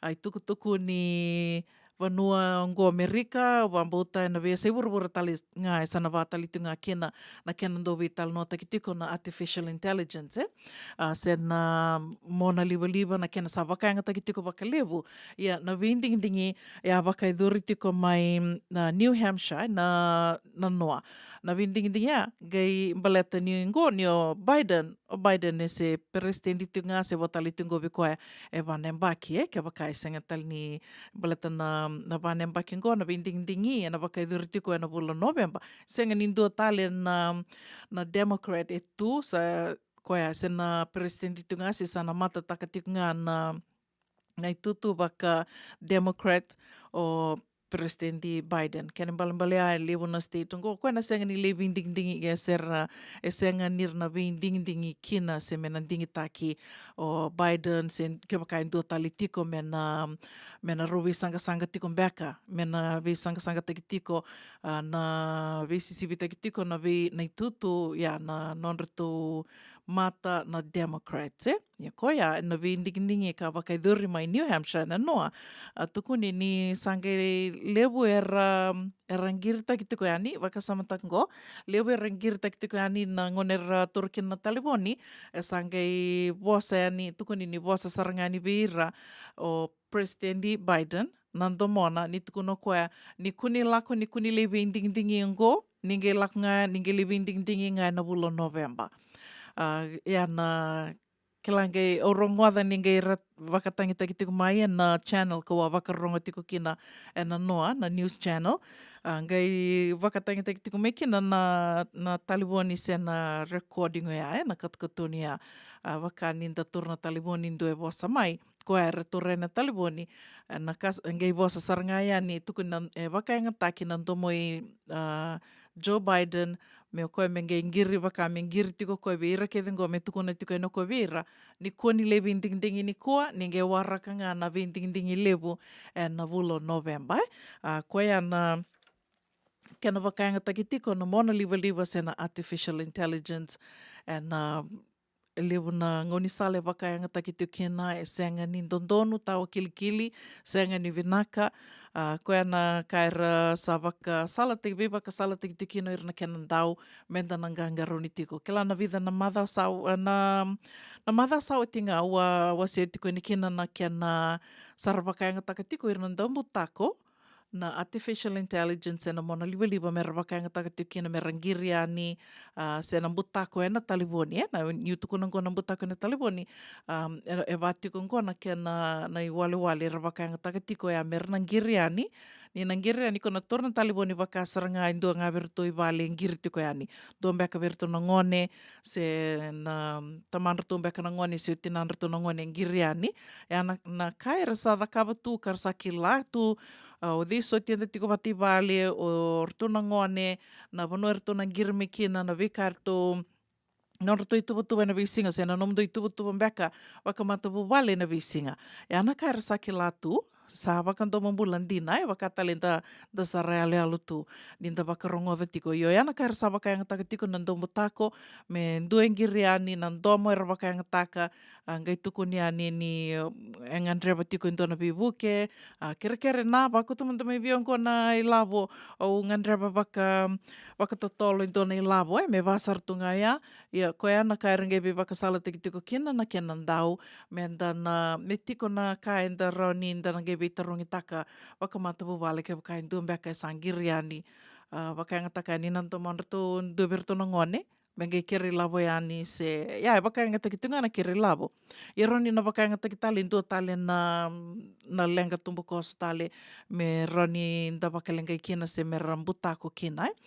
Koya kemra merusa na giti ke wakai ko wakatitinga taka se o via wakantina dina taka nio koendina ya se o duberto dina ngone ya se tinan retumbek na ngone se taman retu na ngone engir dina tikonia taronga dona ka o kila ni o kemonraunga anro kila ko ya o roni kai ni veken retumbek na itoke se kenda tona kento mai viti roni tona veitorongi taka mbeka indua na kame na koro se do mbeka na kame viti o kento to kila ni to kilanga waka mata vale kondo tu kono tiko ya ninga indua ento vola mai vi au ko waka o singea mani senga ni o koa ea waka pimbiti kona messenger o yo na vola sarangani waka viti na numa tiko na ko vola talangani waka viti o sarna rauni soma talitunga mai waka viti na nomu vola balete sa tiko na Google Translate waka viti taki mai na non reseni taro se merna na wakandeo taka na kaiko volaine waka viti rangai soma talanga mai waka viti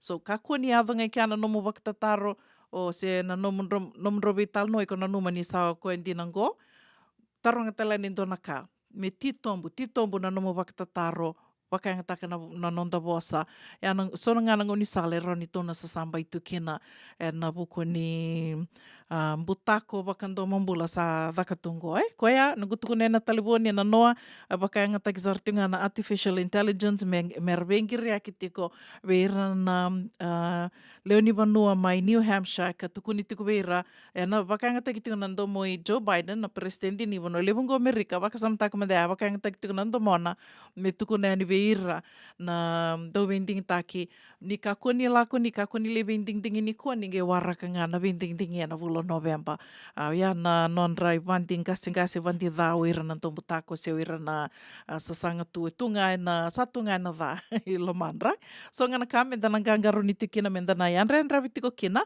ya ena vuku ngani vending dingi vaka idur sartunga ngo na noa mainganga talitiko kina o Trump na vending dingi mai New Hampshire nganga tiko kina o koe na noa ka o tingo saro nagelaku ani na vending dingi South Carolina gona primary election tuko ni tiko wakasamataka dona ka ndo tuko na wakalibungo ni o Trump sambo libun dina na kai wakai rongo kina ka sana rauni na dakai ni na tongai toka kina na edana na vola tuku ni vingona ni vono libungo Amerika se na wali tuku ni vingona beka i vura na world history na turanga go Biden ni o Trump ni levo na kai wakai rongo kina dota na kai me waka rongo kina koe na buku ni vending dingi ka wakai dhoriti kongo tuku ni koe matai ni turanga me tu tale na vending dingi vango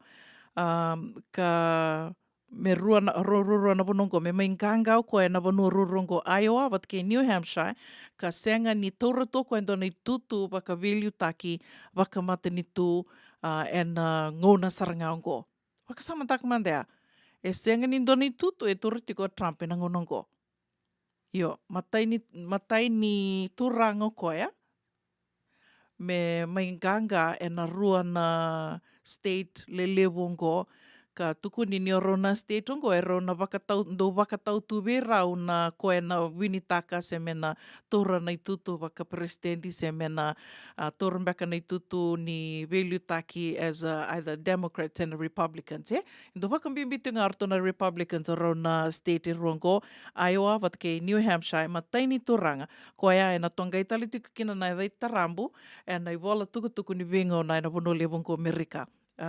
The United States history, mataini turango koe me mainganga, rawata ruro koe ni ndamendambe ya ni wano Iowa ke New Hampshire ka senga ni tauratu endo ni tutu waka vilutaki, tutu waka, vilutaki na matanitu e na ngona e vivitu kinongoa se tu tiko kinongoa e na vindingi e na ndo tale na kai me waka rongorongo tikina na turanga ngoa Trump.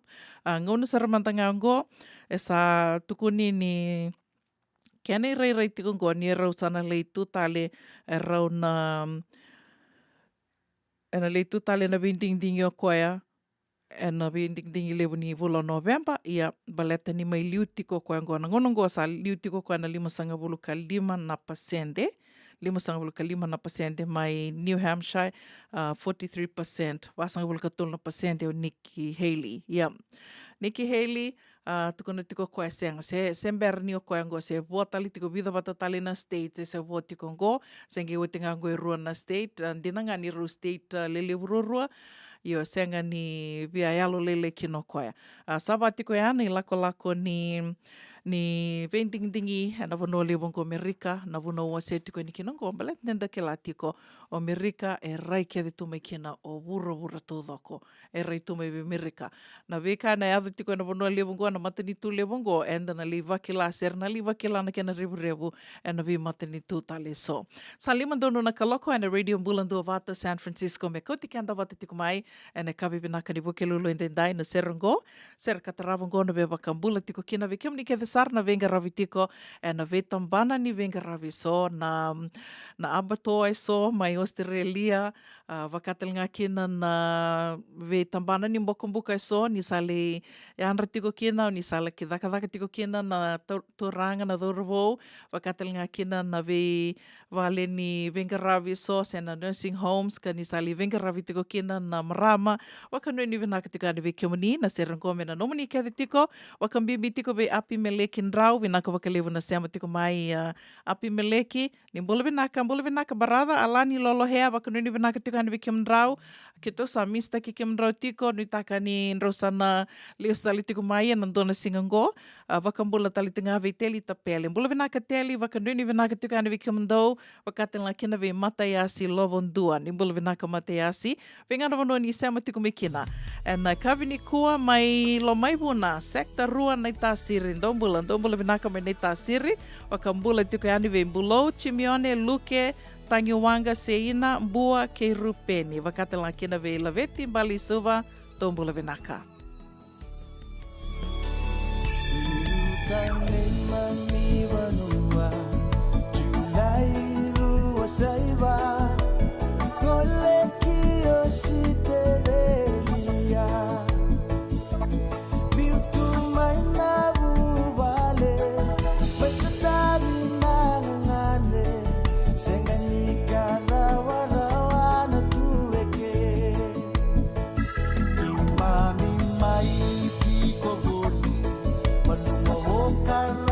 Todi,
Sibe yau ko abakananda kuya nabubale ubale mama rabu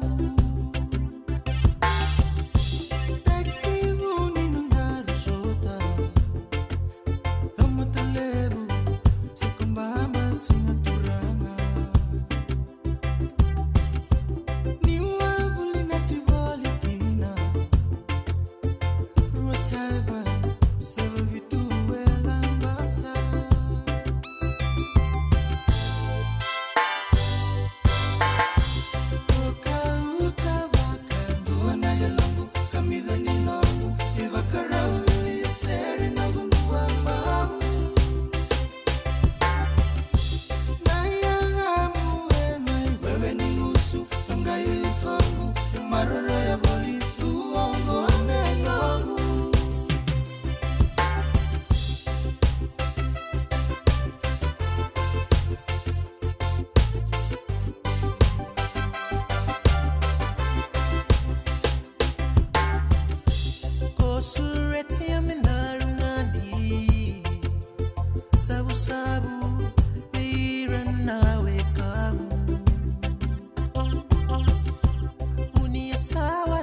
Radio Bula Duavata me Kauti Keda Vata mai San Francisco ki pura-pura. Sema mai ngai você yani.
Ongo na rongo may bala ni Songo and a radio Bula Duavata San Francisco. Me Kauti Keda Vata mai. Vedanga nei tukutuku i adorati kumai na nonde wasininga una ni ranga mai bala ni Songo and I kabi vinaka ni wuke lulu and dendai na karosanga bula kawani singa ni bula January matai tiko ngā beba kana numi tiko ane be ke mani na via buli da tiko na vengaravi wa caregiving na matai ni wasiwasi a tiko bue na madha sawati ke na karua se na module 2 e na wakaidhuri tiko e na wakarua i sarangaongo. Wakaidhuri tiko e na wakarua i sarangaongo koe ani ngai redu talngai ani wasambita toka ani na keni tukutuku matai lalai e na nonda tō wata watongo na Radio Bula Duavata. Nenge scroll sombo moni redu kina na keni tukutuku matai lalai. Io ia, e na wakaidhuri tiko e na wakarua i sarangaongo e na module 2 practical caregiver, practical caregiver na wakarua ngoa ne karosanga bulka vitu ni singa e na wakaidhuritunga na valni lotu se na olo ni valni lotu mai Montgomery, Santa Rosa. Donan rau 5 sangavulu na idhurudhuru, rau ni Nizel ngayani be Nick Leoni Langi ke wakaisenga ni tiko nona namba ni talevoni, rau ni ngai ridi koe na messenger, koe tiko talanga na messenger na Nick Leoni Langi, Nizel leani buana. Donan rau 5 sangavulu na idhurudhuru, ka tiko na buli e na ni voi tini ka 5 na miniti me dio na ka loka na mataka ni wakarowengo ngele ke dawa tiko e na vima manindua e na singelevu.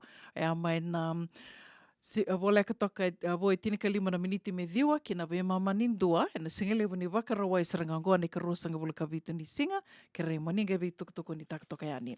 Tukutuku katarawa na ve sureti talitunga ve wakana numi talitunga yani ve kamani Keda sara na vuli oti mai na LDS Church College mai Tamavua ve kianda na wakai tiko e California nondambose matai talitunga ni Sota na Soli and then Laki sota tiko ani na wakarombuka sarangaongo ka rusanga bula ka ono ni singa ni vola January. Wakarombuka ngone ka rusanga bula ka ono ni singa ni vola January dana laki sota tiko kena ena nonro i tiko na sombuli na yau mai na vitu diwa dua vitu 43rd Avenue Sacramento teko bo tiko na vitu na kaloko ene kavi ni wakarombuka sarangaongo ka rusanga bula ka ono ni singa. Kena i tukutuku matela lai ni geve tartare ani ke serambali na ngasau se seli na sombuli na iau. Tukutuku katarawa o te talitunga ni tukutuku e adoratiku me vekianda and non de wasininga ona ni rong mai ni songo ena kabi pinaka ni wuke lulu in den dai membaleta tiku ngana Bula Bay Easter Sports Day. Bula Bay Easter Sports Day na sota sotongo ena wakaiduritiku ena wakaroa ene katolu sangabulu ni singa ni Bula Machi. Wakaroa ene katolu sangabulu ni singa ni Bula Machi ena wakaiduritiku ena Jerry Reba Ash Park Tolu Vitu Tolu Ono Lima 37365 Ash Street, Newark.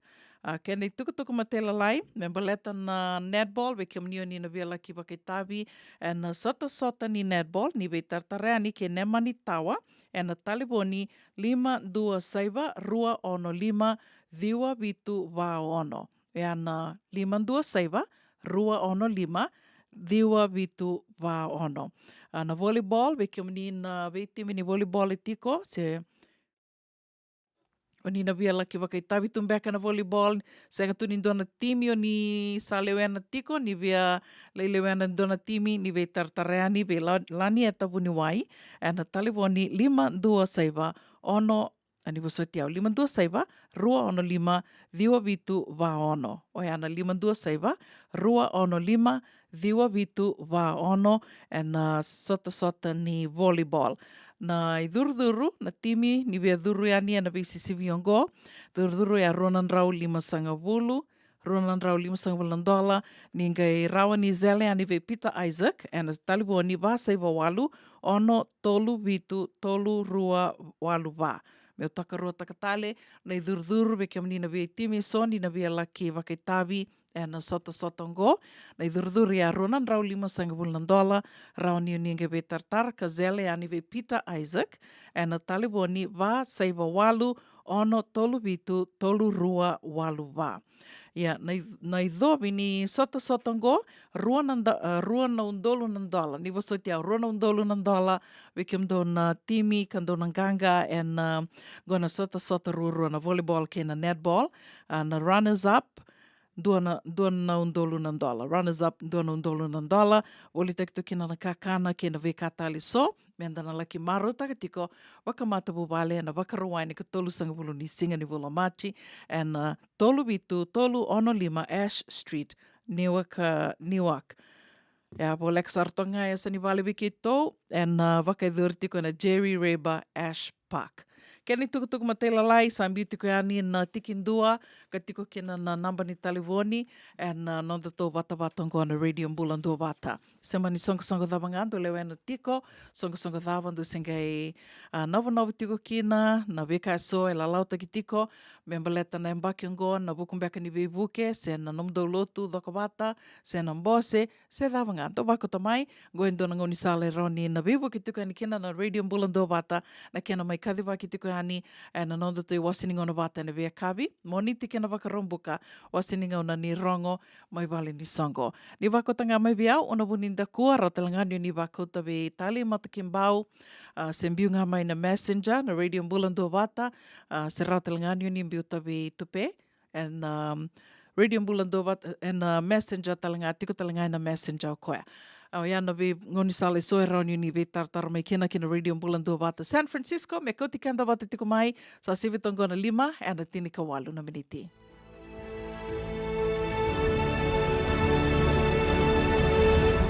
Ongo na rongo may wala ni songo and a radio Bula Duavata San Francisco me Kauti kanda wata mai.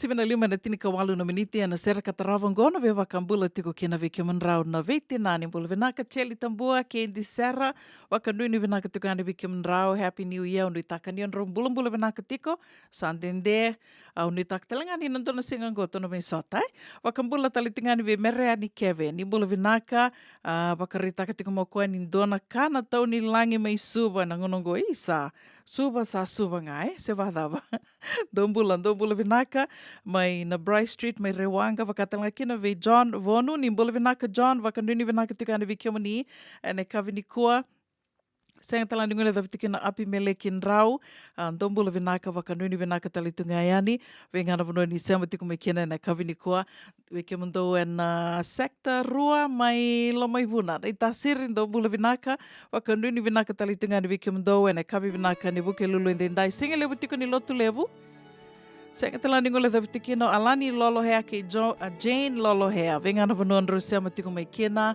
Rombula vinaka, unu itakani on rombula vinaka tiko.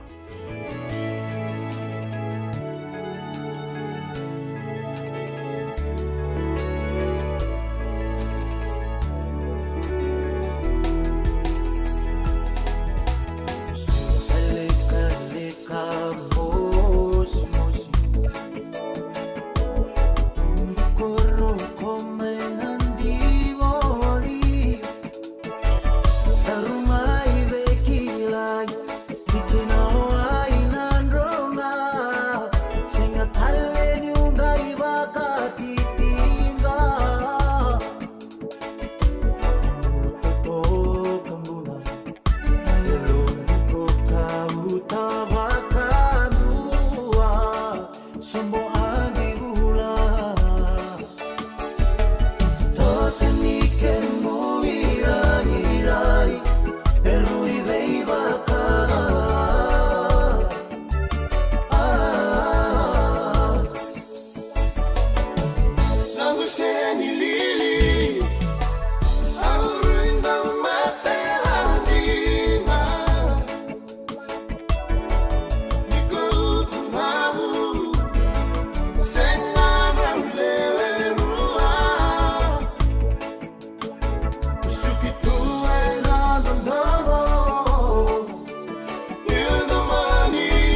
Radio Bula Duavata, San Francisco.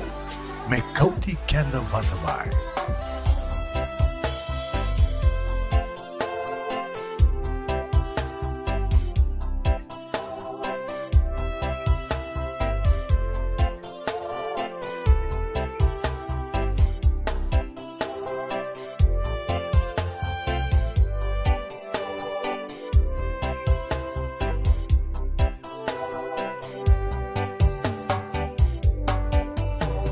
Andava meu mau sereka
Do yan rubina ka na maraman na ita. Do samba di ba kusa-kusa iwe. Yandra na ita. Kita sila katalaw mande na Orange Lounge. Maleka. Gorsan ba di kata-kata pinakasarto nga toboy simbang bakaw. Ngay way dala tu kinambata. Koe serengan kori. Sono ngono santa pinakat serengan na kenta kakana. Di na to zoko. Kaya kita sana berata ni bagai singlebu. Kita sana gali bagai kabi ngaya ni kena. Na Orange Lounge, katalaw baga singalebu siya bugay kabi, baraw tayo ito baga manggo sanggay totokan na buno ni kana. May namenta to with ti, kanay baga singalebu siya bugay kabi, may baka na baga sakera, na sui, ikatabuteke, roro baga lolo, kay na vida tale. Giraraw mo kila na menu ni singoya, na Orange Lounge, tolo-tolong dua, Orange Street, Santa Rosa. Yang dua tala na tamang divingarabi ni Divine Group of Companies. Dola mena wala kaloka na mataka, kina wala kaloka anambongi moniti kina singatambo na Orange Lounge. Tolo-tolong dua, Orange Street, Santa Rosa. Dendram beka nang wala ni kibal ni lote na buko ni oso-oso pakadadaka. Sendrakin-drakitan beka na itos-tos nimbula, kuha ni lenga sinuing gawa-gawa. Nana magi-mai kina programo warotaki. May veratao na New Methodist Christian Fellowship USA. Nongu Chisu, Nongu Banua. Rungo na bima manion na kabini buko lulu bay Kemundo e California. Bima manindu na singilebu ni lotulebu bay Kemundo e Viti. And a radio Bula Duavata San Francisco. May Kauti Keda Vata mai. Ena buona ngauna na levo ni nondo so enda sa senga sarangan nikla na dabu menda baka talau taka buka sing lewu taka sa baka kapitang ne ka kuni lo malenga sa tipin dono bunua erau ni buka dingo ikimuni waya na JJ's Food Shack Santa Rosa California na we matangali kaka na tibgina me baka na karitoa waraisi na logo palusami na buwaka na kaiwa soso na dala na toa na kukonda bainga ni kinang gamure na kaka na buwa malang me baka na steak gai baka loka tabioka kena kozlo surua Otat ni, kailan ko pata na kaya ng pie ng bani kay na manray. O yan na JJ's Food Shack, Santa Rosa, California.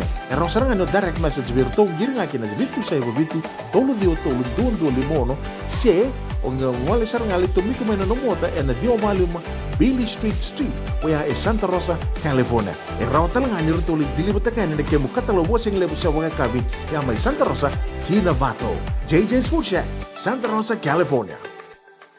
Ana radio Bula Duavata samai votongo rusanga bulu ka 5 na miniti me ono na kaloko ana kabe ni buke lulu endendai karusanga bulu ka wani singa ni bula Januari keto bakilata litunga ya sanangona raki uda ya tukuni tiko ni mataka bakarombuka bakarawai singa tambu ena keto na bakilata kana kena mai dengu toka na uda na bia kata toka bakalila ye au tukuni tiko virtu vale nambongi isa kenda tu sa enda kalungata bakalebu ninda mai lako mai Amerika, da mai wakai tiko na sanongo i California, me wakan ninda raida tiko na tuku ni raki na via sa Amerika taliso, wakam tanga kina na via sa California taliso, mai San Diego, na wulubu rawakila na noa sambu wakan domang bulantina, ni tukuni ni na lebu ni uda rawakila na lomani dua ngana singa. Na udera bakilai sem berbakandur ni bakilai na lomanin dua nan rau na yang baki. Ya na lebu ni uda na bakabuna sarangana kena lubu na banua yandu na endo na tauni mai San Diego ninda renga ni bango sandarida na motokai senga ni rawa ni bakarita kani non to bata baleta ni sando dona kana non retu sando yanre bi matu toka na iwala mata na copyright baleta ni keto asenga ni tambaka talimai ndo tali na channel na news channel senga ni rawa ni mai bakarita kia ni weekend tu yo diwa matanga merau ni mai wasia talangaya ni merau ni bakarita katalangaya ni moni rida na kau tal nota katiko eningo na levu ni uda ervakila na dona bono ya mai San Diego ike na bono kito tiko kinango i San Diego e via walu toka na yau anan reiba ia na levu ni uda ervakila na lamanga ni dona singa tukuni ni mbau waka i rongo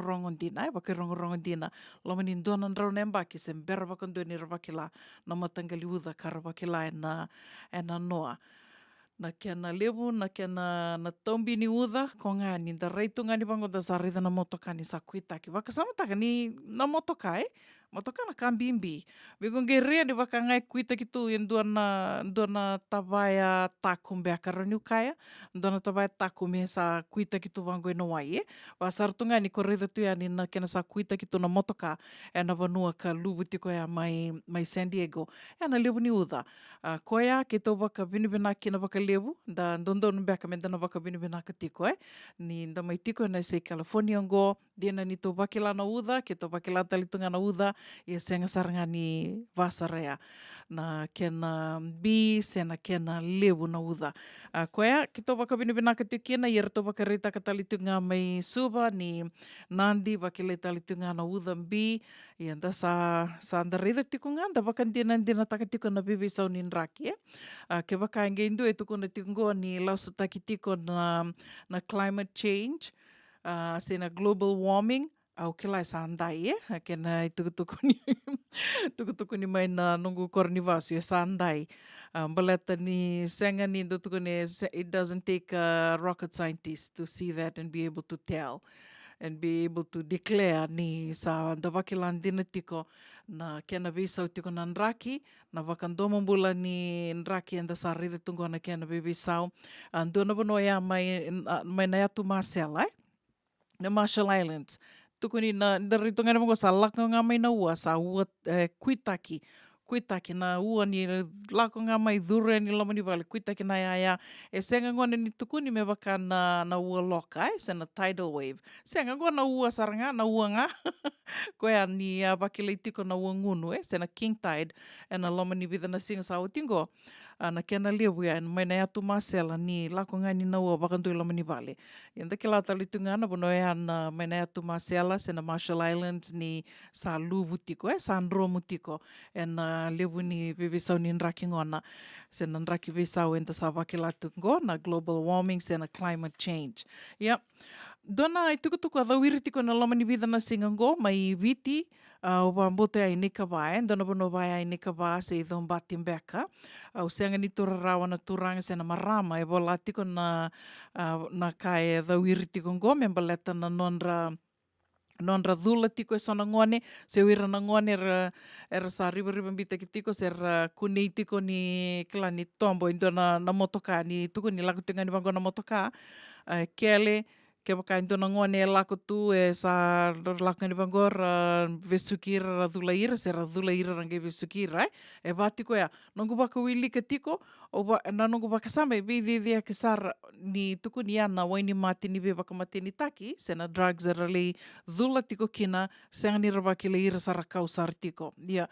o tiana mate ni kai laku me nongu baka sama awa na kango ira volia irna kilau irna sandu vakanga taka na waini mate ni baka mati ni taki era lakani ravolia me vakanga taka sa tiko nga na kai na nonre naki era vakanga taka kina yana mate ni kai laku me nongu baka sama o tia sangi vaka me ungei vaka sama taka isa indona ka vakandoma bula ni rasa laku ani mera lidhula mera ni ra kilara sa senga ni wakile ira me raunira vesu kina waka rakau waka vesu na kanga nge lako unge waka samataka ni navunam beka ra vesu tikina ambaleta ni dua talenga na makete levungo na non rabolita kina ngone se na kena bolita kitiko na tamata na human trafficking ando na makete levu katukuni ni makete levu sambu basar tonga ya buru to doko na human trafficking ni rabolita kitiko na tamata dua tale na kaila ko may nunggu baka sama na nunggu baka wili ka toka ya ni so era mera sabe ko baka beso na ngone se na leo se na tangani rako waka tiko era le indua era le bolitaki na buku ni dhaka na bi mate ni tu e sokar laki dhaka tu kina na so na era le bolitaki kila mera bolitaki o ira mera dhaka kina e so tale era le sele me waka mera bolitaki na non rangada so na kabaya endina ni na sombeka wiki anda riri waka titingata ka tu but that's the reality na bura sanda mbula tu kina nangonongo e adon dina tiko dona ala kitu asaraba na baki sawoti sa senga ni baka sama takara tongona e dana Ia, kita usarawa tiko na lelea na kena non rabolita ki tiko ngona na ngone, na human trafficking. E tukuni ngona ni dona market lewu dona kai rawaka e rawakawa tiko ira na kilawa kai na wurubura mutu ang bekaru ni kaya ni rawakawa tiko na nei wala ya e ravesu ki ra tiko na ngone na tangane na lewa rangele woli taki for whatever reasons e rali woli taki tukina so ko ya rali wakang taki rali serle rali woli taki na non rangadangada so ngana kai dondonu mentana yan ren ravi tiko kina wakambimbi tiko mai viti ni to sakilata litu nga to angirongo de tiko na madawa ro sawoti na kena kune e vida vata na rau na kilo na waini mateni ve wakamateni take koia e senga ni dondonu me sana tiko no to wakasama ni o senga goia tunga mai valange o senga goia senga ni rauni na adu vikito senga e sai adu dina tiko ana ya na bula enta sambula tiko kina na ngonongo sa antonu nga me tona ya andre ravi tiko sa watunga tini ko ono na miniti me ono na kaloko ana no te wasini ngono vata na kabibina kani buke lulu ndendai karusanga bul kavani singa ni bula January no takani ni bula binaka tiko toso binaka tiko na kena garavi no vitavi so garavi tiko na kavini kua se vengana bono ni sema tiko me kina wakambula tiko yani bikim do ke sarna turanga na marama tauvu na vevo no sondo sema tiko me kina na kavini kua sombeka na bono ni ngeli rongoda tali tiko beka na nonda programo wakambula tiko yani bikim ni wakatanga kina bikim drona vite nani cheli ke indi serran rombula binaka mereani keve ke John Vonu dombula binaka api mele kindrau binaka wakalevu na sema tiko mai na kavini kua wakambula tali nga vi kemen rau na vewatini na lolo hea. Vengana vanon ro sama tiko me kena rombula vinaka wakambula tali tinga ni vesimeli mbola ke kemen rau na vetukani ro sama tiko mbeka ngori mai Petaluma no takani on rombula vinaka tiko Radio Bula Duavata San Francisco me Kauti Keda Vata tiko mai na kavi vinaka ni buke lulu ndendai.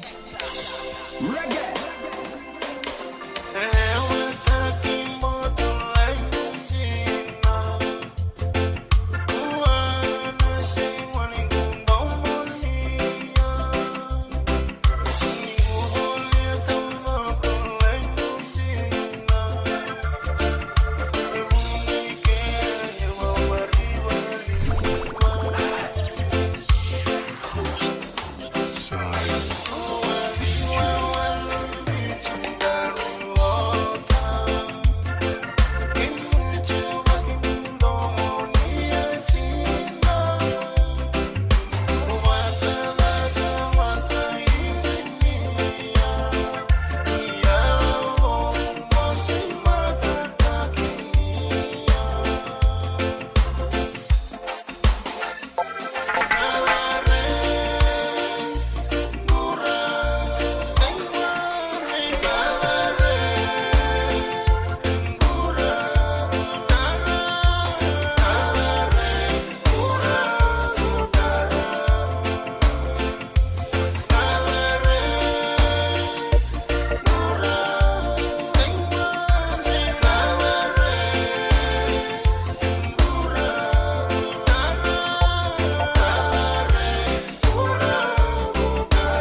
Radio Bula Duavata me Kauti Keda Vata mai San Francisco ki Burubura. Sema mai ngai wasea yani.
Toka nai tawi se roe ama vera tau na uto solo e nei kawi binaka ni wuke lulu i dendai. Karosang wala kawani singa ni Bula January na ngauna sa honon dono na kaloko. Ena be mamani ono, nonda iwasi ni ngauna dandau sema tiko ni kena, berto na New Methodist USA, nongo chisu, nongo wanua ni sema tiko ngamai, o kilani bunga bekenda da sama i daka tu, ndau ndren beka na lako anibal ni lotu, goe ndo na ngauna binaka, ronyo ninge sema tu me kena, bekum ni nando baka muri tiko na nonreto prokaramo na New Methodist USA. Ia, teko bu na nonda iwasi ni ngauna Vata na kabini kua o wase tiko ani sona ka member letter tiko na tax ID sen na tax ID number me wakai mai wase tiko na ndua na press conference na mataka ni kua mai virto na songo karto ngarava tiko na veka ke de sare so member leti kenda na ngole mai na ve matanitu mai na wasa Pasifika wakati la kina ve mai na matanitu wakaisia wakatoka tiko na AAPI sena Asian American Pacific Islander Organization erto daka Vata ke na bola ni Kopana sena Governor's Office California erto na songo ngo e na kena sangitunga men da bukei, da wakararama tiko. So tabi tiko na nondanga ngandre na ngole mai, e na via matani tuka o da buta tiko anio ya. E dona ka lewungo, mai waka matata taki tiko ni kua, ni ngoa sangi ka ruanga ni, sangi ruanga na state, e sa wakatara me wakainga taki na tax ID number, ka me rau kina na vekai so member letter na nomu leiseni ni driver sena driving license wakatelanga kena rau ni na bukea me na nonda credit kelani ndona kaya ndando senga tiko ni matata weekenda na senga yadho mai ia ndona ka mbimbi ke wakai senga nomu credit na ndrendre na nomu bangara vale ndrendre na nomu boli motoka sena nomu boli na vekai so mandanga na ngona na taliboni na PG&E sena liba na wai na veka vau ya sana banua e ngandre wikina me tiko benaka na nomu credit sendo tarongi mai wakadawa tiko na nomu credit scores ia kongonea e sa mai wakandetaka tiko na state e ruango California ke Colorado ni sa wakatara me wakaingataki na tax ID number sena TIN number sena I-10 and Vikai so, ka rauni na buke kenda. E na nonda mai sa sangambula na vono livongo. Doya, getting a driver's license, ndo tale establishing credit. Ke na nona lako anime lindo lava na nona bank account in dua.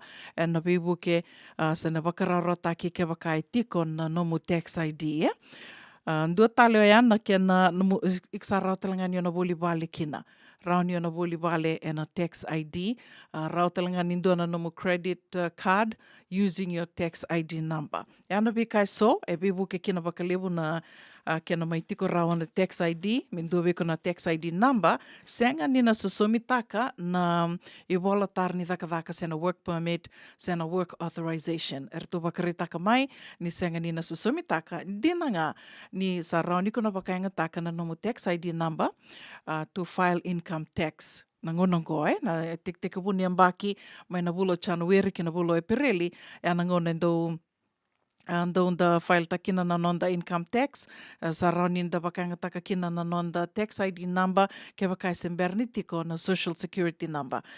Koia, ia vida tal na kai ngandre tiko menda na kila member letter na tax ID number. Toma da obia kuta dak ngamike na tikino ya nindau tukunitu. Me kuaniko mai dhakaba na nomu tax ID number, ke wakai kona via list tale, o te aunange via list sanga tale mai, ke wakambe kai tiko na nomu multiple visa, So rongole mai waka multiple, do tukuni serando mai waka sala teki tiko ka kuani o dhakaba na nomu tax ID, baleta indo na ngoni sala na roni na kilakina na immigration serto na kilakina, niko dhuru mai, ni oiko mai dhaka tiko, au sa rongo da tiko nei wakamadhala ni kua kauna via wakadhala na wakasamoya. Au via wakadhala na wakasamoya. E senga walingani o iau tukuna tiko ni ngo, iana kai wakamatata taki mai ni kua, ni tambana, ni wakadhawadhawa, sena IRS, sena Inland Revenue, na Inland Revenue Services, e senga ni rato na waka, e solitale, rato senga ni solitale na nona, kena i wola tukutuku en dua, kina ndua tale na tambana wakamatani tu sena government agency. Wakambimbi taki tiko na immigration. e senga ni rto na rau ni tatara mai na immigration me rto reida mai o I kondu somi tax e ngongongo ni utuku nango baka samataka vi kianda na sa lako ani mendalisa sanga kila petition se sanda lako ani dalimbita na nonda application e na buku ni kere vola tara se na nomo green card se na work permit niko vaka tiko wata kerto na immigration en arto na tuku na mai me kombiuta yani na okela tolu na mbaki na nomo income tax return ni tolu na mbaki mona biuta yani yo ya o se tunganingo meranio ni meuroni bakandeta ka ni kena ni senga ni rosema tiko rona tambanongo na immigration wata kena IRS keva kai roa sema tiko na senga ni na tuku na mai na immigration wakota mai na nomo income tax return ni ambaki tolu baleta ni sana turao nga berto so that wakandeta ka tiko ya na kai wakarite ki mai ni kua ni senga ni dausolia na IRS na nona na keni tukutuku endua ke na dua tale na tambana wakamate ni tu se na government agency wakambibitiko na immigration ko ya ando na kai rito kire mai me mai waka matata taki ani wakandeta ki tiko yani do tale ni tiko na nomo tax ID baleta ni kila ni ngo au sando toring mai kina wakavida wakadava na nungu tax ID sa expire tu and do expire beka na tax ID au sange kila tu ni kua ni rawa walengani na expire na nomo tax ID kevaka sa soliani ndo nomo tax ID ikunga isenga ni o vaka taka na nomo tax me rota ni tolu na mbaki senga ni o file taka na nomo tax income tax return and ngona ni file income tax filing which is now na January kina April keva kasa tolu na mbaki o senga ni wakanga taka se o senga ni o file taka nomo tax wakanga taka na nomo ID number na nomo TIN number na ngone ai sana expire sana wotikina na kena kukaua ngandrebi mona laki wakaleo fomu tale mena ndua tale mai viko na tax ID vo se na ITIN vo ko ya undi taka ni sana matata ti ko ya keva kai ko sa soliani na nomo tax ID number iko kai vakanga taka filing your income tax return na ve ambaki senga ni na ngandrebi senga ni na expire senga ni ngandrebi mona li wakabu taka tale ndua tale na nomo semoli kuta tale mai ndua tale na nomo income tax number do tale na kai baka madala te mai ni kua o ya ni rawa iko rawa niko na filing for your tax credit na ilabo na soli tale mai veiko na soli rauni na soli mai veiko ya ke baka ertona li daka taka ko ka daka taka na nomo income tax ngai tiko sona ilabro ni na lista le mai veiko na kena levundundua tolu non dolu lima nan rauru sang volkadio nan dola na ilabroni ko na turitiko na veambaki ni sali file taki na nomo tax using your income tax na nomo TIN number. Ya, ke wakai tiko endo na ngone senge ambaki lima laksombu. Ambaki lima laksombu senga ni sudike yo eiko rawa as an adult, as a parent, tiko na nomo tax ID number, tiko na ngone senga ni vaka social security number ambaki lima laksombu raunio na claim taka na ngone na ngone iko file taka kina na nomo income tax return ai rawa niko na soli mai viko endo na undolu ndo na rau tini ka vitu na dola ke baka semberni ambaki lima laksombu ke baka endo na ngone ke baka ka manda o iko na itumbu o senda univi susu tiko ngana nomo tax ID gai tiko na ngone amai sudumbeka ke ka tiko na nona social security number. O ngone, na rauni ko na file taki koea, au wambota mea dhawasar na mbaki tinikawalu, mbaki tinikawalu. Ia mantanga na kai turi rauni ko roni file taka, ko roni claim taka na ngone ke wakai tiko na social security number, vitali mantanga ke saya, mbaki ono se, kila, me semberanga ni mbaki tinikawalu se me tinikawalu laksombu, mbaki lima lakadaki. Tiko na nona ambaki ni Bula, na malio ni ambaki o ya, rauni ko claim taka na nona income as claim that child on your income tax return, kana soli mai kina viko, se rauni saumi mai viko, en donun rau tini ka vitu nan dola. Aunu taka ni sana matato ya na vika so member leta tiko na tax ID number, dona tuku rongo bina kongo, baleta iliu en do kila en do vital no takatu ya senga so tininda rauni kai ninda vital no take matana leu se menda dondo menda vital no take ninda vakanga take tiko na nonda tax ID number. Ya go mi toka rua take tale California vata ke Colorado na rua na mataini rua na state e rosa vakatarana kena vakanga taki na tax ID number. Tukuni ni sara vital no take tale tiko e so na state mera sana vakatarata lingana kena vakanga taki na tax ID number. Waksamataka ni vakanga taki o ya na ilavo levo e lako tiko kena matanitu ni ramaisomi tax o ira karavakanga taka na tax ID number. Gai tukuni talanga ke vakana manindona ngauna o sali tiko nandona vanua ndombeka na tuvaki ni Bula sa rau kina viko mo na file taka na nomu pepa as a permanent resident and a vivu ke vakalevu nirto reda iko sa sosomi tumai na nomu do somi vakadava tiko na viambaki se na nomu tax o soma tiko na viambaki using your tax ID number. E atalendo na kambimbi menda tona vitukutuku ni takayani tukutuku rongo vinaka dinango na kena vakavalangi na veka uase tiko ni ngo na gaimbita tiko ni na kena link and niwa tina nonda to programo and e kavini kua. Sivitango na ono na tini na miniti na radio Bula Duavata San Francisco da vakamini vinaka tiko kena vatawatongo kena ve songo era ve toko ni tiko mai na kena mai didi vakitiko na vatawatongo na kena mai vakasavui tiko ani na ve tukutuku e so me rauni da vuke tiko kena na ito okay, se na ngoni ni viti kanta sama i waka tiko e na vanua livungo Amerika na vi songo so me waka takang na AAPI se na Asian American Pacific Islander Organization wata ke na Ethnic Media Services wakatal nga kina na Regional Pacific Islander Task Force. Se vitongo na ono e na tinikan dona miniti na sera katarava no via wakambula tiki na vikem dona turanga na marama do sema tiko mai ne kavi ni kua e na vivo no e son do sema tiko me kina na vuku ni tavi ang karavi tiko Dombula vinaka. Bula vinaka su vakanuni vinaka tiko ani unitaka ni senga soti ni vakilei tiko na liliwa mai e sanangori unitaka ni bula vinaka tiko.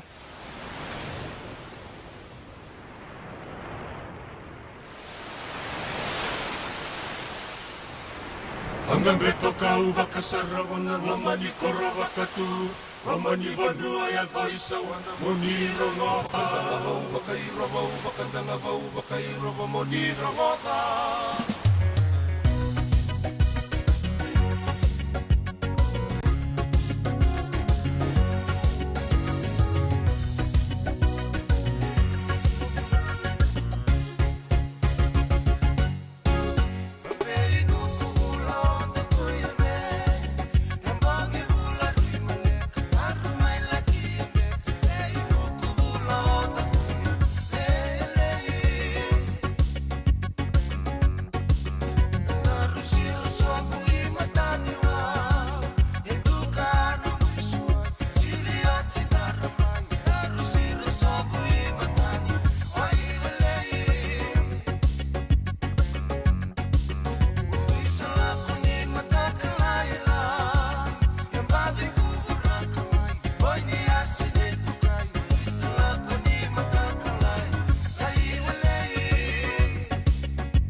E senga dina ni kara rawa na daka waka kekiwa. Ia endona kainda wipu ke kawaka mamanta taka tuna bengaravi, o ia ke tuna kenda tō kakana. Na ika, na dalo, na bisikete, na reo bata, na sunbells e tinimbulu makau. O e kenda tōna senga tiko ni driver, se senga ni waka motoka, kandau dren na tutu beto seaki, erto satu wakarau na Divine Pacific Food Mart, mai Sacramento, merto taladeani na nung ni voliboli. Rawa sara. We tartarangayani na taliboni diwa dua ono toluva diwa ono saivarua merto bakarotaka katalada mai na nung ni voliboli ena kenangona totolo tua. Divine Pacific Food Mart, Viturua Diwa Walu Franklin Boulevard, Sacramento, California. Namba di taliboni diwa dua ono toluva diwa ono saivarua. Erto ngarabatalangan ni kanalay waka sumburian ni nanomu yaya. Mai na nonderto stoa kina nomu mate ni katumba. Nungu chisu nungu banua. Dorongo na vima mani ono kina vitu ene kawani bugululu be kemandawe California. Vima mani rua ene kawi kina tolu ene singalewu ni lotilewu be kemandawe viti. E warotaka na New Methodist Christian Fellowship USA. Rongonde ene Radio Bula Duavata San Francisco me Kauti Keda Vata mai. JJ's Food Shack. E tiku kena na kakana boka bitki me pakana kokonda. Lobo benga ni ngai kani doito na bundi nan dalos e tabioka. Na kakana boka malangi me pakana steak baka eloka kena coleslaw. Wee! Na kari toa sa wadha badina na kani kanakana. Kaya tiku talangana nono specials and lomo ni madawa. Dau tamba na Facebook. Na doi ni tiwa ya na bani mandrai pai ke na bunga tale. Go na JJ's Food Shack. Viu Valley mo Billie Jean Street, Santa Rosa, California. Pero talagang rito dili mo yang may Santa Rosa, may yato sa ni Kena Vato. Giritir to sana Kena Vitu Saiba Vitu Tolo Dio Tolo Dundu Limono. JJ's Food Shack, Santa Rosa, California.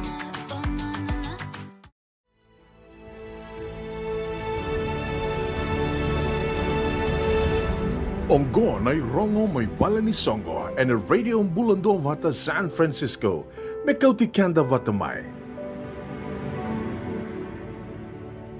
Oti nga ni wasi ni nonde rongo may wala ni Songo ene kapi binakan ni buke lulu ndendai ni karustang bulkawani. Singa di bula January, ngondo tungan tukutuk nga ni beba kana numi tukayani beke manina buli o titiko may na LDS Church College may tamabua ni baka tiko California kira itu nga mo ni gebe tukutuk ni takito nga yani na nonda to soli nonda to senga o senga ni betu kuna na soli ngo menda to li sota mandanga da baka kavin da beke lai we tala no takito kuna tostoso ni songo me baka ni sanga tiko ngo me baka ndo batataki ni songo i Amerika to doko na songo ni bulioti ngo beke ndo to California matai tiko ni nonda to sota no baka rombuka saranga ngo na karo sanga bulka ono ni singa ni bula January tiko butiko na bitu na kaloko ne kabi na tiko ni nonro tiko na sombuli na yau mai na bitu Diwa, Dua Vitu 43rd Avenue, Sacramento. O tio yasa na gai tiko butiko na baka kabi, gai baka idur na mbose. Na tuku matei la lai member leta na mbose ngose na matei ni nonda tau sotango, ni gai tartara ni ki serambal na sau, seo seli na sambuli na yau. Tuku kataraba, beba kana numi talitunga yani, beke moni na sasanga tiko moni vuli, me tomani talitiko na vuli, ana buku ni venga rabi se na dhaka ba caregiver, dhaka ba caregiver na HCA Caregivers Module 2, Practical Caregiver. Ana baka i dhuri saratunga, ana baka rawai talanga ongo, na ikarusanga bulka vitu ni singa, ni bolo January. Baka rawai ongo, na ikarusanga bulka vitu ni singa, ni bolo January, kana baka i dhuri tiko, na nonrito olo ni bal ni lotu mai Montgomery, mai Santa Rosa. Teko bo tiko na buli ni boi tina kalima na miniti me diwa ke na ve mama ni ndua na singa lebo. Donan rau lima sangul na dola na iduruduru rau ni uninga izel takayani seo ni be tartarayani ke nik leo ni langi tiko talanga na Facebook Messenger beke mni na senga tiko ni sekila ke vakain rennom ni be tartar be nik ni be tartar mai biao una buninda kua sen Facebook na Radio Bula Duavata Facebook Messenger ke bakau ningan reva na vibu ken buku ni nomuni sanga moni laki wakai tabi na buli ongo na wakarawai saranga ongo. O te otinga ni tukutuku e adhara tiku mai na dewa sininga o na ni ronga mai wal ni songo na kabi bina kani buke lulu ndendai ko me baleta tiku nga na Bula Bay Easter Sports Day. Bula Bay Easter Sports Day waka idhuru tiku kina na sota ni netball ke na volleyball na timi na idhuru ni timi e Ronan Rau 5 sangabulu. Ronan Rau 5 sangabulu ndo na timi na idhuru na idhobi waka rau takitiko me baleta na timi kananganga tiko na volleyball kabakatel nga kina na netball waka bautai rone a rua na undolu na dola tiko e wale tonga ngo rua na undolu na dola netball and volleyball prize money me waka ni rua tiko na ngito nungu na numa ya ni rua na undolu na idhobi wa na timi ni volleyball kananganga rua na undolu talinga na idhobi wa na timi ni netball kananganga runners up ya rona ya ndua na undolu na dola. Ke waka, e valambeca na nongu waka ndewa, vi ke mundo no waka lesi ni Bula Bay, ke rau ni ndonge waka ndondon te ki o mai, e ana ka ngotura rawa mai na tikindua, ka o wili ka tiko ngoe. Boli taki tiko na kakana, ke na wika so ka rau ni ndala ki maru taki tiko waka matapu wale, e na waka idhuri tiko ngo, e na waka ruwai ni ka tolu sangabulu ni singa ni Bula Machi, waka idhuri tiko na Jerry Reba Ash Park, Tolu Vitu, Tolu Ono Lima, Ash Street, Newark. Kena i tukutuku matei la lai ni ke ve tartarani ke ne mani tawa, se o lani e tapu ni wai, sa mbiu talitunga ni na nonro namba, e na tikindua, mbiu talitunga ni na tikindua ngo e na nondo tō Vata na Radio Bula Duavata, na niwaso tiao. Na iduruduru, na timi, na iduruduru ruanan rau 5 sangabulu, ningai wako taiani, se o ni ve tartarani ve Peter Isaac. Zele ani ve Peter Isaac, namba ni telefoni, vasaiva walu, ono tolu vitu, tolu rua walu wa. Vasaiva walu, ono tolu vitu, tolu rua, walu wā, ve Peter Isaac. Ke ni tukutuku ma te lalai, ningai wakawili ka ani na tikindua, tiko talangai ni na nondo tō Vata na Radio Bula Duavata. Se mani songa dawa, lewe ni tiko, ndo lewe na tiko, sendo sengai wei talo no taki tiko, me na tau i apu mbeka ndo ni songa na no mundu sasanga, no wakoto mai ngo, ndo na ngoni sale, rori na webu ki tiko ani kena na Radio Bula Duavata, mai kathi wake wali tiko na nondi wasininga o na ni rongo mai wali ni songo. Wakota ngā mai, kena Radio Bula Duavata na Messenger, se rautalangani ni wakota mai viau, una buninda ko se wei tali matakimbao.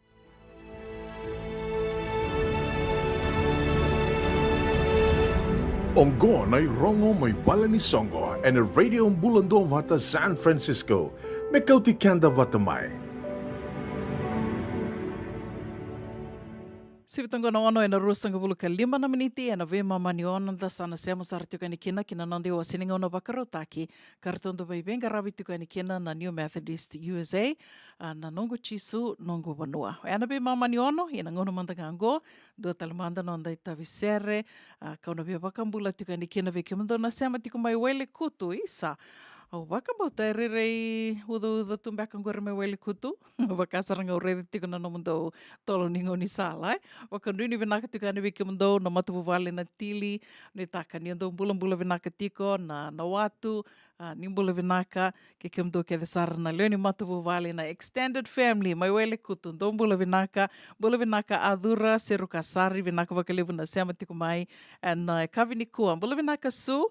Wakatalanga kena ve simeli mbola ke munrau na sema tiko ngori mai pera luma wakanui ni vinaka tiko ani ni ondo mbula vinaka tiko wakatalanga kena ve kemundo ke desara na sema tiko mai na nek mai waga Australia wakanui ni vinaka tiko ani ke na ve yasai Australia ke desara ni venga ravi tiko kena na ve vanua ni venga ravi so.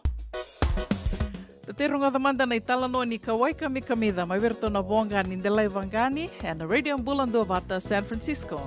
Kauti Keda Vata tiko mai.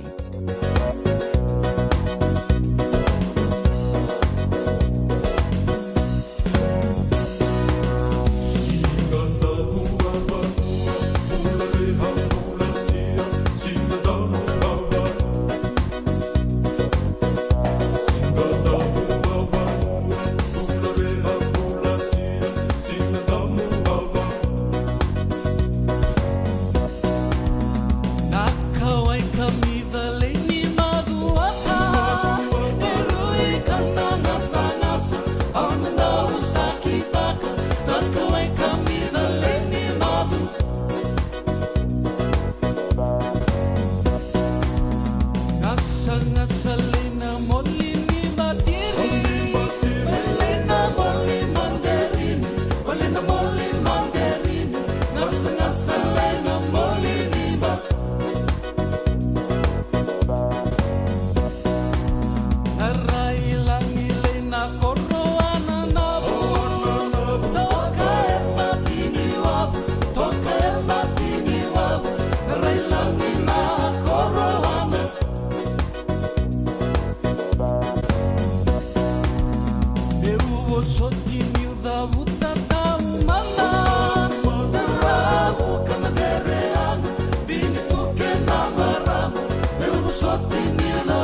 Sandina Sara nei talanoa ni kawai kami dao ana Radio Bula Duavata sa mai ausana mai dava talitunga kina da sana sema Sara niongo kina nonde wasininga ona nongo chisu nongo vanua me abakaira tondo bakarotaka ka Wetoko ni talitunga kena na New Methodist USA.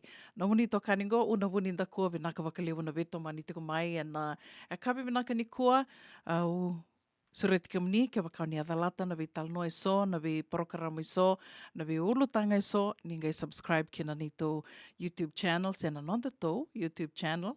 Wakamatavu vale o na Radio Bula Duavata e na YouTube ninge rongo da kina na ve porokaramu ke sara ento me rongo di tiko na nonde wasininga na Vata e na ve ya kavi me da bana ngona da na ge ve rongo di ndo motali tiko kina au sa wakamo di tiko ani da sana sema sa rongo kina nonde wasininga na Vata nongo chisu nongo vanua.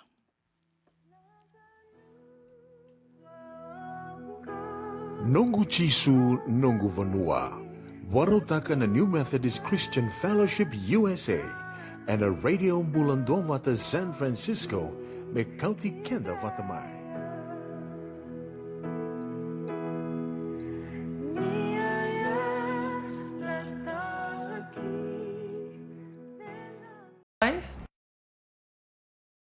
We invite you to join on my TV or catch us on our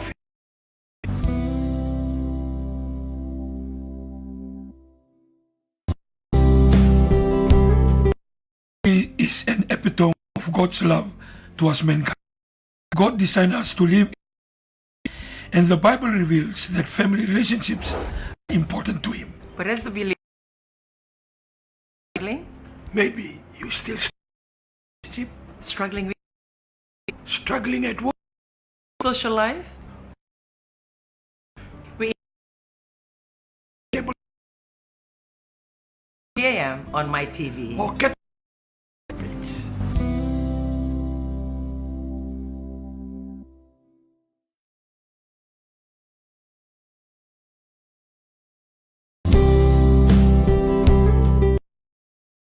epitome of God's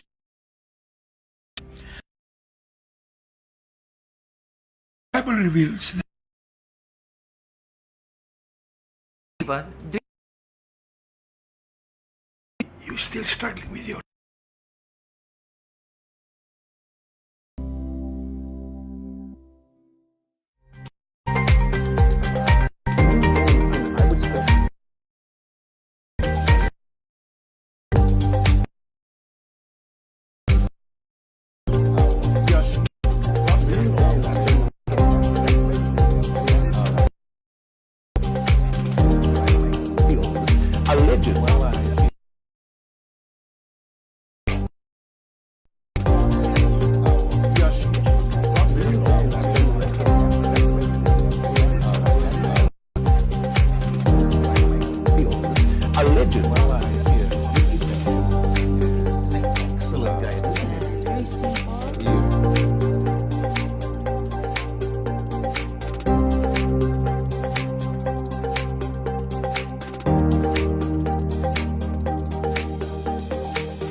is brought to you by the Ministry of Health and Medical Services, shaping Fiji's health.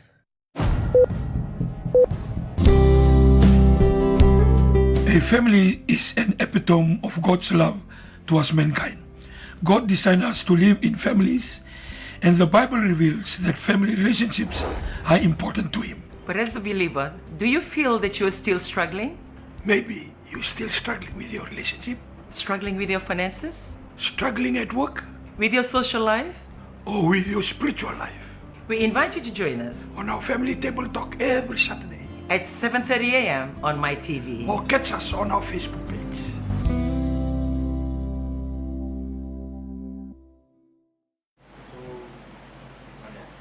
Bula Vinaka, welcome to the first Family Table Talk for year 2024. And thank you for being part of this program for the year 2023, and now we embark onto a totally new year. And I believe that most of us haven't started working at finding a way around.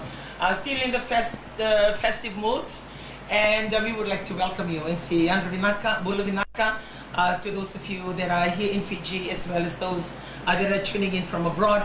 At whatever time difference that we may have with Fiji, we would like to welcome you and say thank you. Well, the first thing that we must be grateful for, that we have actually finally arrived into 2024, because anything could have happened. Some of us didn't make it past 2023. A few of our friends or a few of our relatives didn't make it right through towards the end of 2023. But you must congratulate yourself and thank God that we have reached 2024, that He has given us the ability and also the blessing of living another year that we always take for granted. But who knows, by the end of this year, how many of us wouldn't be here? And that's the reality of things that we don't want to talk about usually. But we would like to say Bula Vinaka, Yandra Vinaka, Arna Yandra, Bula Re, and thank you for being part of this program. Yeah, we must thank God Almighty. We went through 2023, some of us, we go through challenges, mountains so high, sometimes a valley too deep, and sometimes crossing oceans that are very, very rough. And arriving safely to another year, 2024, we are looking forward for another challenge of the year, looking forward for the things that we're planning to do, that we have a great plan for 2024. We must think big and plan big, and we are ready to cross over and do what we're supposed to do. So for those of you in the village, we know that we are ready to tackle another year. Yeah. For those of us in the urban centers, urban areas and town and cities, including those of you that are watching and part of this program from overseas, Australia, New Zealand, America and Canada, those of you in Asian continent, European continent, and those of you around the Pacific. We are ready to tackle 2024, come what may, and we are ready to do the work. And when we plan good, and I believe that we will be given the challenges, the higher the challenges, the strength that we can tackle every challenges. For those of you that are planning to migrate overseas, and those of you that are planning to find work overseas, maybe you already applied for your visa, you already got the sponsorship, and you are getting ready. And let's look forward for 2024. Look positive, plan positive, and wait for positive result. And I believe that we can do it one more time. Every year comes always different challenges, and we need to rise to another occasion. As you have planned, a plan that you already planned for 2024, we start with a bang, and we tackle it as soon as we arrive. And don't wait until a year. Earlier that we tackle the plans, and the better for us. 12 months is not, it's not long. Just like this last year, we can just like looking back at yesterday. When we look back, it just takes 5 minutes, 10 minutes, just to think, recount what we did the last year. So the earlier that we do our plan, the earlier that we tackle as they come, the better for us. So we have enough energy, resources, and time as we approach the mid-year and the later next year. And the plan for our children going back to school, this time that we must be already planning their uniform, their books, and their shoes. It's one of those times that you stand still and you look back. A few of us may have regretted the way that we have lived our 2023, and a lot of things that we have made, drop the ball, things that you have planned. Like I always say, from the beginning of the year, we're so full of plans. And most of us have got all our plans well written out, just like all other years. But most of those plans, now when you reach December and you look back, maybe only one or two you carry them out. So the excitement of the year, or the beginning of the year, it's always there, from a child right up to the adult, regardless of the responsibilities that you have. But one thing that we would like to guide you, and we will try and work with you every Saturday, is to be serious with your plan, be practical with your plan, be realistic with your plan, and execute your plan at all levels, and try as much as possible, say in a month or bi-monthly or in a quarter, that you have worked towards achieving this plan. Other than just the excitement of, we can come and set you up, write your plan, plan your life, plan your year. And then we stop talking about it throughout the year. And by the time we do, it's like on the 8th or the 9th month, which you haven't even done anything about your plan. So the responsibility becomes yours because you are the one who writes the plan. But we will try as much to work with you and to remind you that you achieve this plan. And when you plan, there are plans that you write down, practically that it can be done. And there are plans, you write it down. It's like, like you're not sure whether you're going to achieve it or not. And that is why, like for those other plans, for those who believe in God, or for those who worship God, like we do, then that's when your faith comes in. And your faith will help you achieve the plans or the targets or your achievements that you would like to achieve this year. That you know fully well that you don't have the ability to do so in the physical lesson. So as you write them down, don't limit yourself.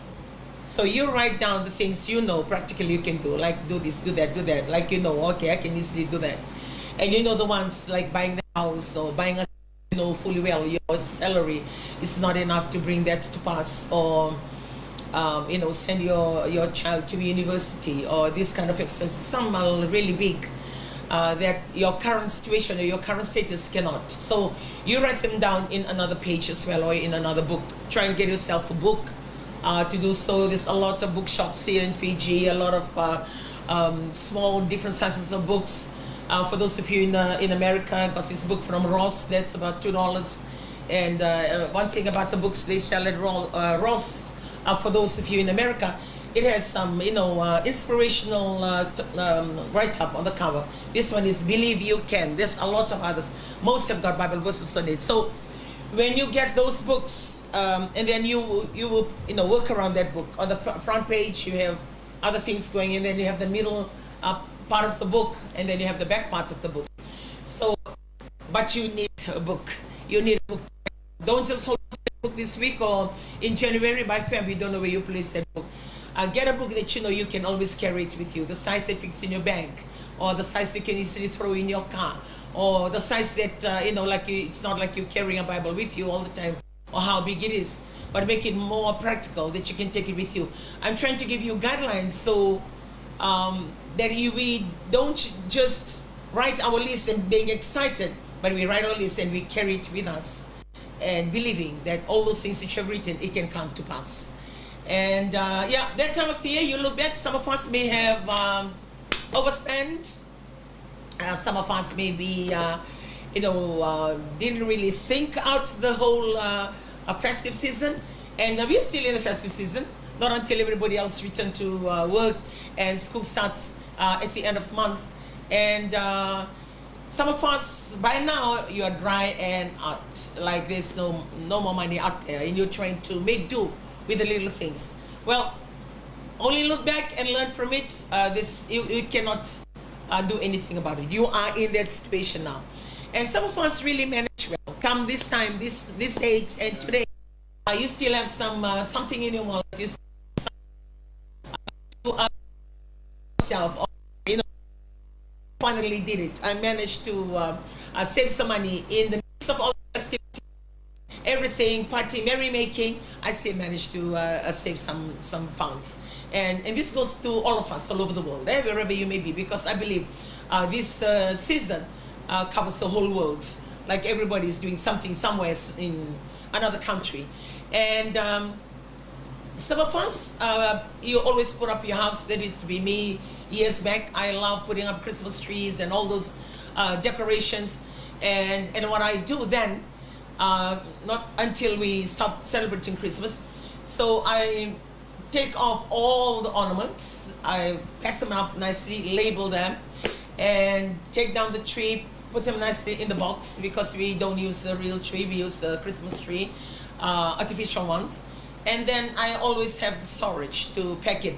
And by November, I usually put it up on the 1st of November. So if you are one of those who always put up your Christmas tree and its ornaments, look through your Christmas tree, see the things that you can carry through for the next year, things that can still last, and pack them up nicely, label them, and store them somewhere for your next Christmas. Because that way, it avoids you continue to buy new decorations for the year. And also for those of you maybe haven't been at home, you're still at your parents' place or grandmother's place or in the islands, still enjoying the moment. Well, continue to do so, but at the back of your mind, know that the days are catching up. School will be starting soon. So don't leave all the thoughts for you to return and then bring it back and start planning that. Wherever you are, you can start your plan. Wherever you are, you can start projecting what needs to be done, certain week that these things needs to be achieved. So, you know, this morning is just a reminder to all of us, wherever you may be or whatever condition it may be. I believe for different countries, they've got different starting time or starting dates for school. For England, I remember, for Europe, as well as America, I believe a little bit of it, that for Christmas, like us in Fiji and New Zealand and Australia, like it has a bit longer of a break for them. We can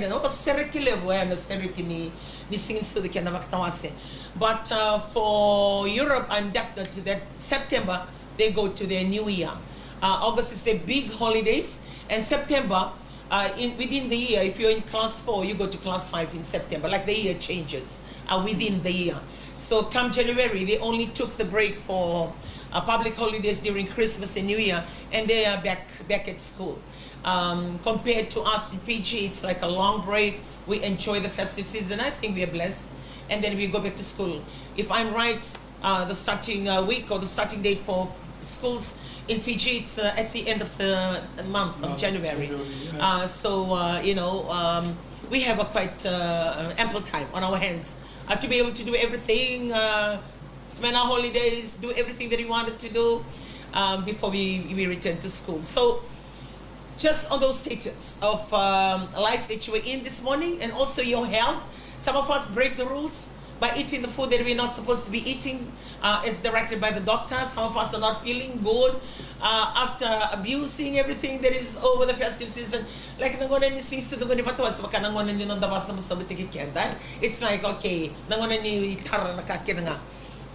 and now you're regretting some of those little decisions that you have made. And so if you are in that category, well, don't regret because you've done it. Just stand up and correct it. Correct moving forward. Try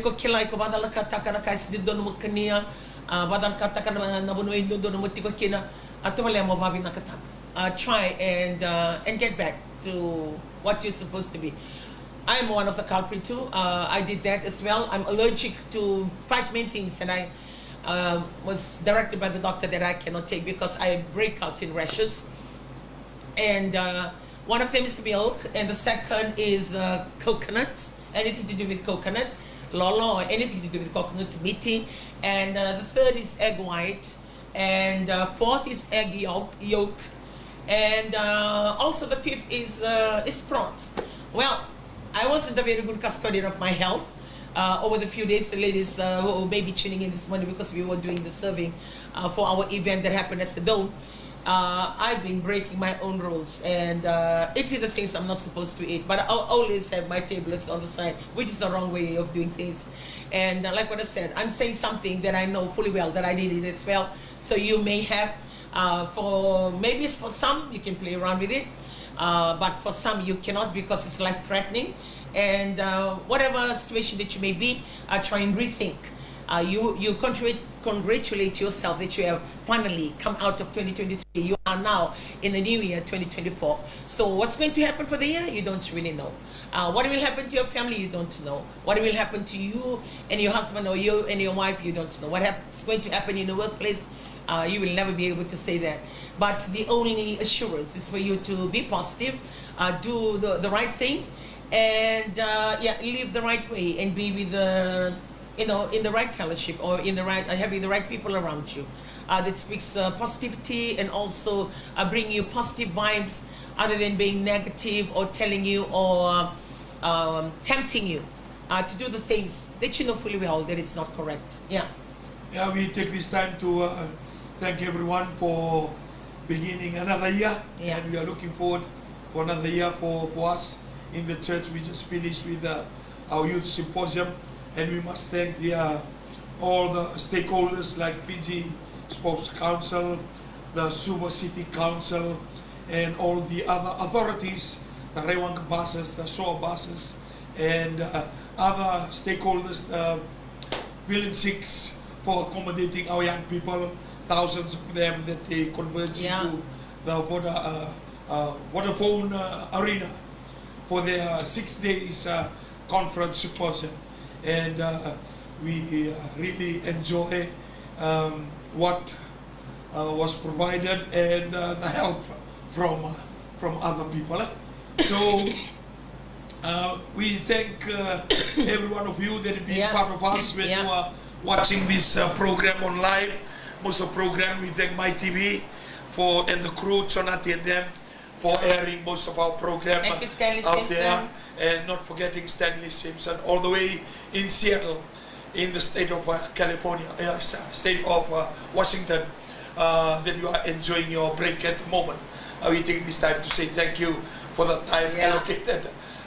Not forgetting for those of you in the village that you are enjoying the program, including the first family table talk this morning on the 6th of January 2024.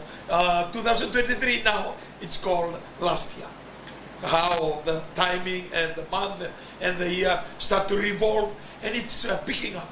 The timing, at the moment, the timing is very short compared to, 20 years ago, 30 years ago. It was, to us, seems long when we finish with 1 year. But now, maybe the technology and the time have just gone so fast. Just yesterday we were driving past the Vodafone Arena, and we looked at each other and said, boy, just like this last week, that place was fully packed, jam-packed. How the days have just gone so fast, and within a week it's done. And then you're looking back, even the year as it starts, it's running out fast. And which means that we cannot continue to live the way that we live in the previous years. We need to catch up and live with the momentum. We have to change as time changes. If not, we'll be left behind. And it's a challenge to us because, especially for us in Fiji, the context of it, that we need to be relaxed all the time. And we don't realize that the time, the world, the generation is moving very, very fast in a pace that we need to catch up and adjust our lifestyle, our life, and our family. If not, we will struggle along the way, and we call it a left behind, because the time, the mindset, the behavior around us, our neighbors, organizations that we work with or we work in, the government of the day, very soon it'll be election time again after 4 years. Just like this last year, we were just waiting for the forming of the coalition government. See, the timing, now it's already 1 year finished now. So the timing is on a rate that we don't really understand. That is, we feel that it's fast and something that we cannot control. We just have to get in and ride with it and adjust as we move along. Well, time waits for no man. Now, since it's the 6th of January 2024, the quickest, fastest question you can ask yourself: for the first 6 days of for the year 2024, what have we done? What have we done towards our year of 2024? And that's a quick check that you can do for yourself. For us, we actually have this youth symposium, as he mentioned. We started on the 29th of December, we ended on the 4th of January. So we had 6 nights and 7 full jam-packed days. And it was great having these youth. And it's amazing, the different walks of life, the different youths that have come in and together in different levels all together. It was, I would say it was an experience because as you not only teach, but as you guide and in the physical for their billeting places, to getting onto the bus, going on to the excursions. So they had excursions as in doing evangelisms, and we have the career path or the careers expo on the different teams on a rotational basis. And we also have cinema for them to go and watch. The two great movies that we have selected for them was The Miracles from Heaven and The Journey to Bethlehem. So the experiences that they come up, like we have a lot of children that comes from the villages, come from the islands, and the impact in their lives and the experiences, I would say. By yesterday we were having our family devotion at home, and one thing that we were talking about, most of these children, most of these youth, when they return, they will be still talking about the impact it had in their lives. And as you interact with them, as you call them onto the stage, you can gauge the like just what he mentioned today. You can gauge the different levels of engagement, of exposure, of understanding, and like it's obvious, which means that we cannot be the same, or we cannot class the youths to be the same. Their differences, I would say, stems from the fact of different upbringing, different exposures, and it's quite humbling. It's very humbling just to be able to be part of this youth side for just a few days, and given that opportunity, I would say, it was an experience. We had nearly 2,000 youth that was out there in the dome, and for 2 days we were joined by the Angel Avengers with the ages of 9, 10, and 11, because the youth took on the age 12. And even for the 2 days, for these young children, the excitement, the energy, oh boy, like it's so overwhelming. And having that number of 300 plus children that actually registered, and just to see that excitement. And they come from different walks of life as well. As and when you take them lessons, as and when you have their interaction with them, I actually asked them, raise your hand, because we were talking about loving Jesus, loving your mom, loving your dad. And I was asking them, okay, raise your hand if you're saying you love your mom and you love your dad, if you have your parents at home, or you are with your parents. So I think nearly about 90%. And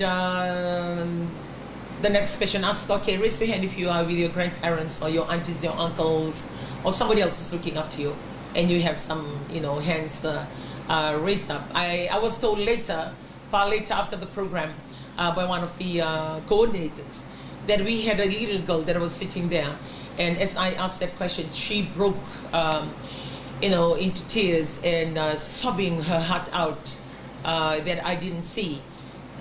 Just that reminder, or just a question. And we got our people to ask, the situation. And those are the things that most of our children, they go through, that sometimes we are oblivious to the fact. And going back to the church that we belong to, we try as much, even when we had our global conference, we try as much to have programs. Their lives was impacted somehow. Not just generally just coming in to listen to the preaching every night because you choose not to, you choose when to, but to create activities that will get them engaged and get them to understand. Because we can be preaching or talking about the same word of God here, but when you bring it down and practically physicalize it, by the time they come and be part of it, the teaching that we try to teach them or preach to them, as they experience through it, those are the things that will, leave a legacy in their heart, in their life, that they learn faster, or they take it and they own it. And so when they leave, they own that. And that was something we tried as much to do it for our youth, and it has been running for the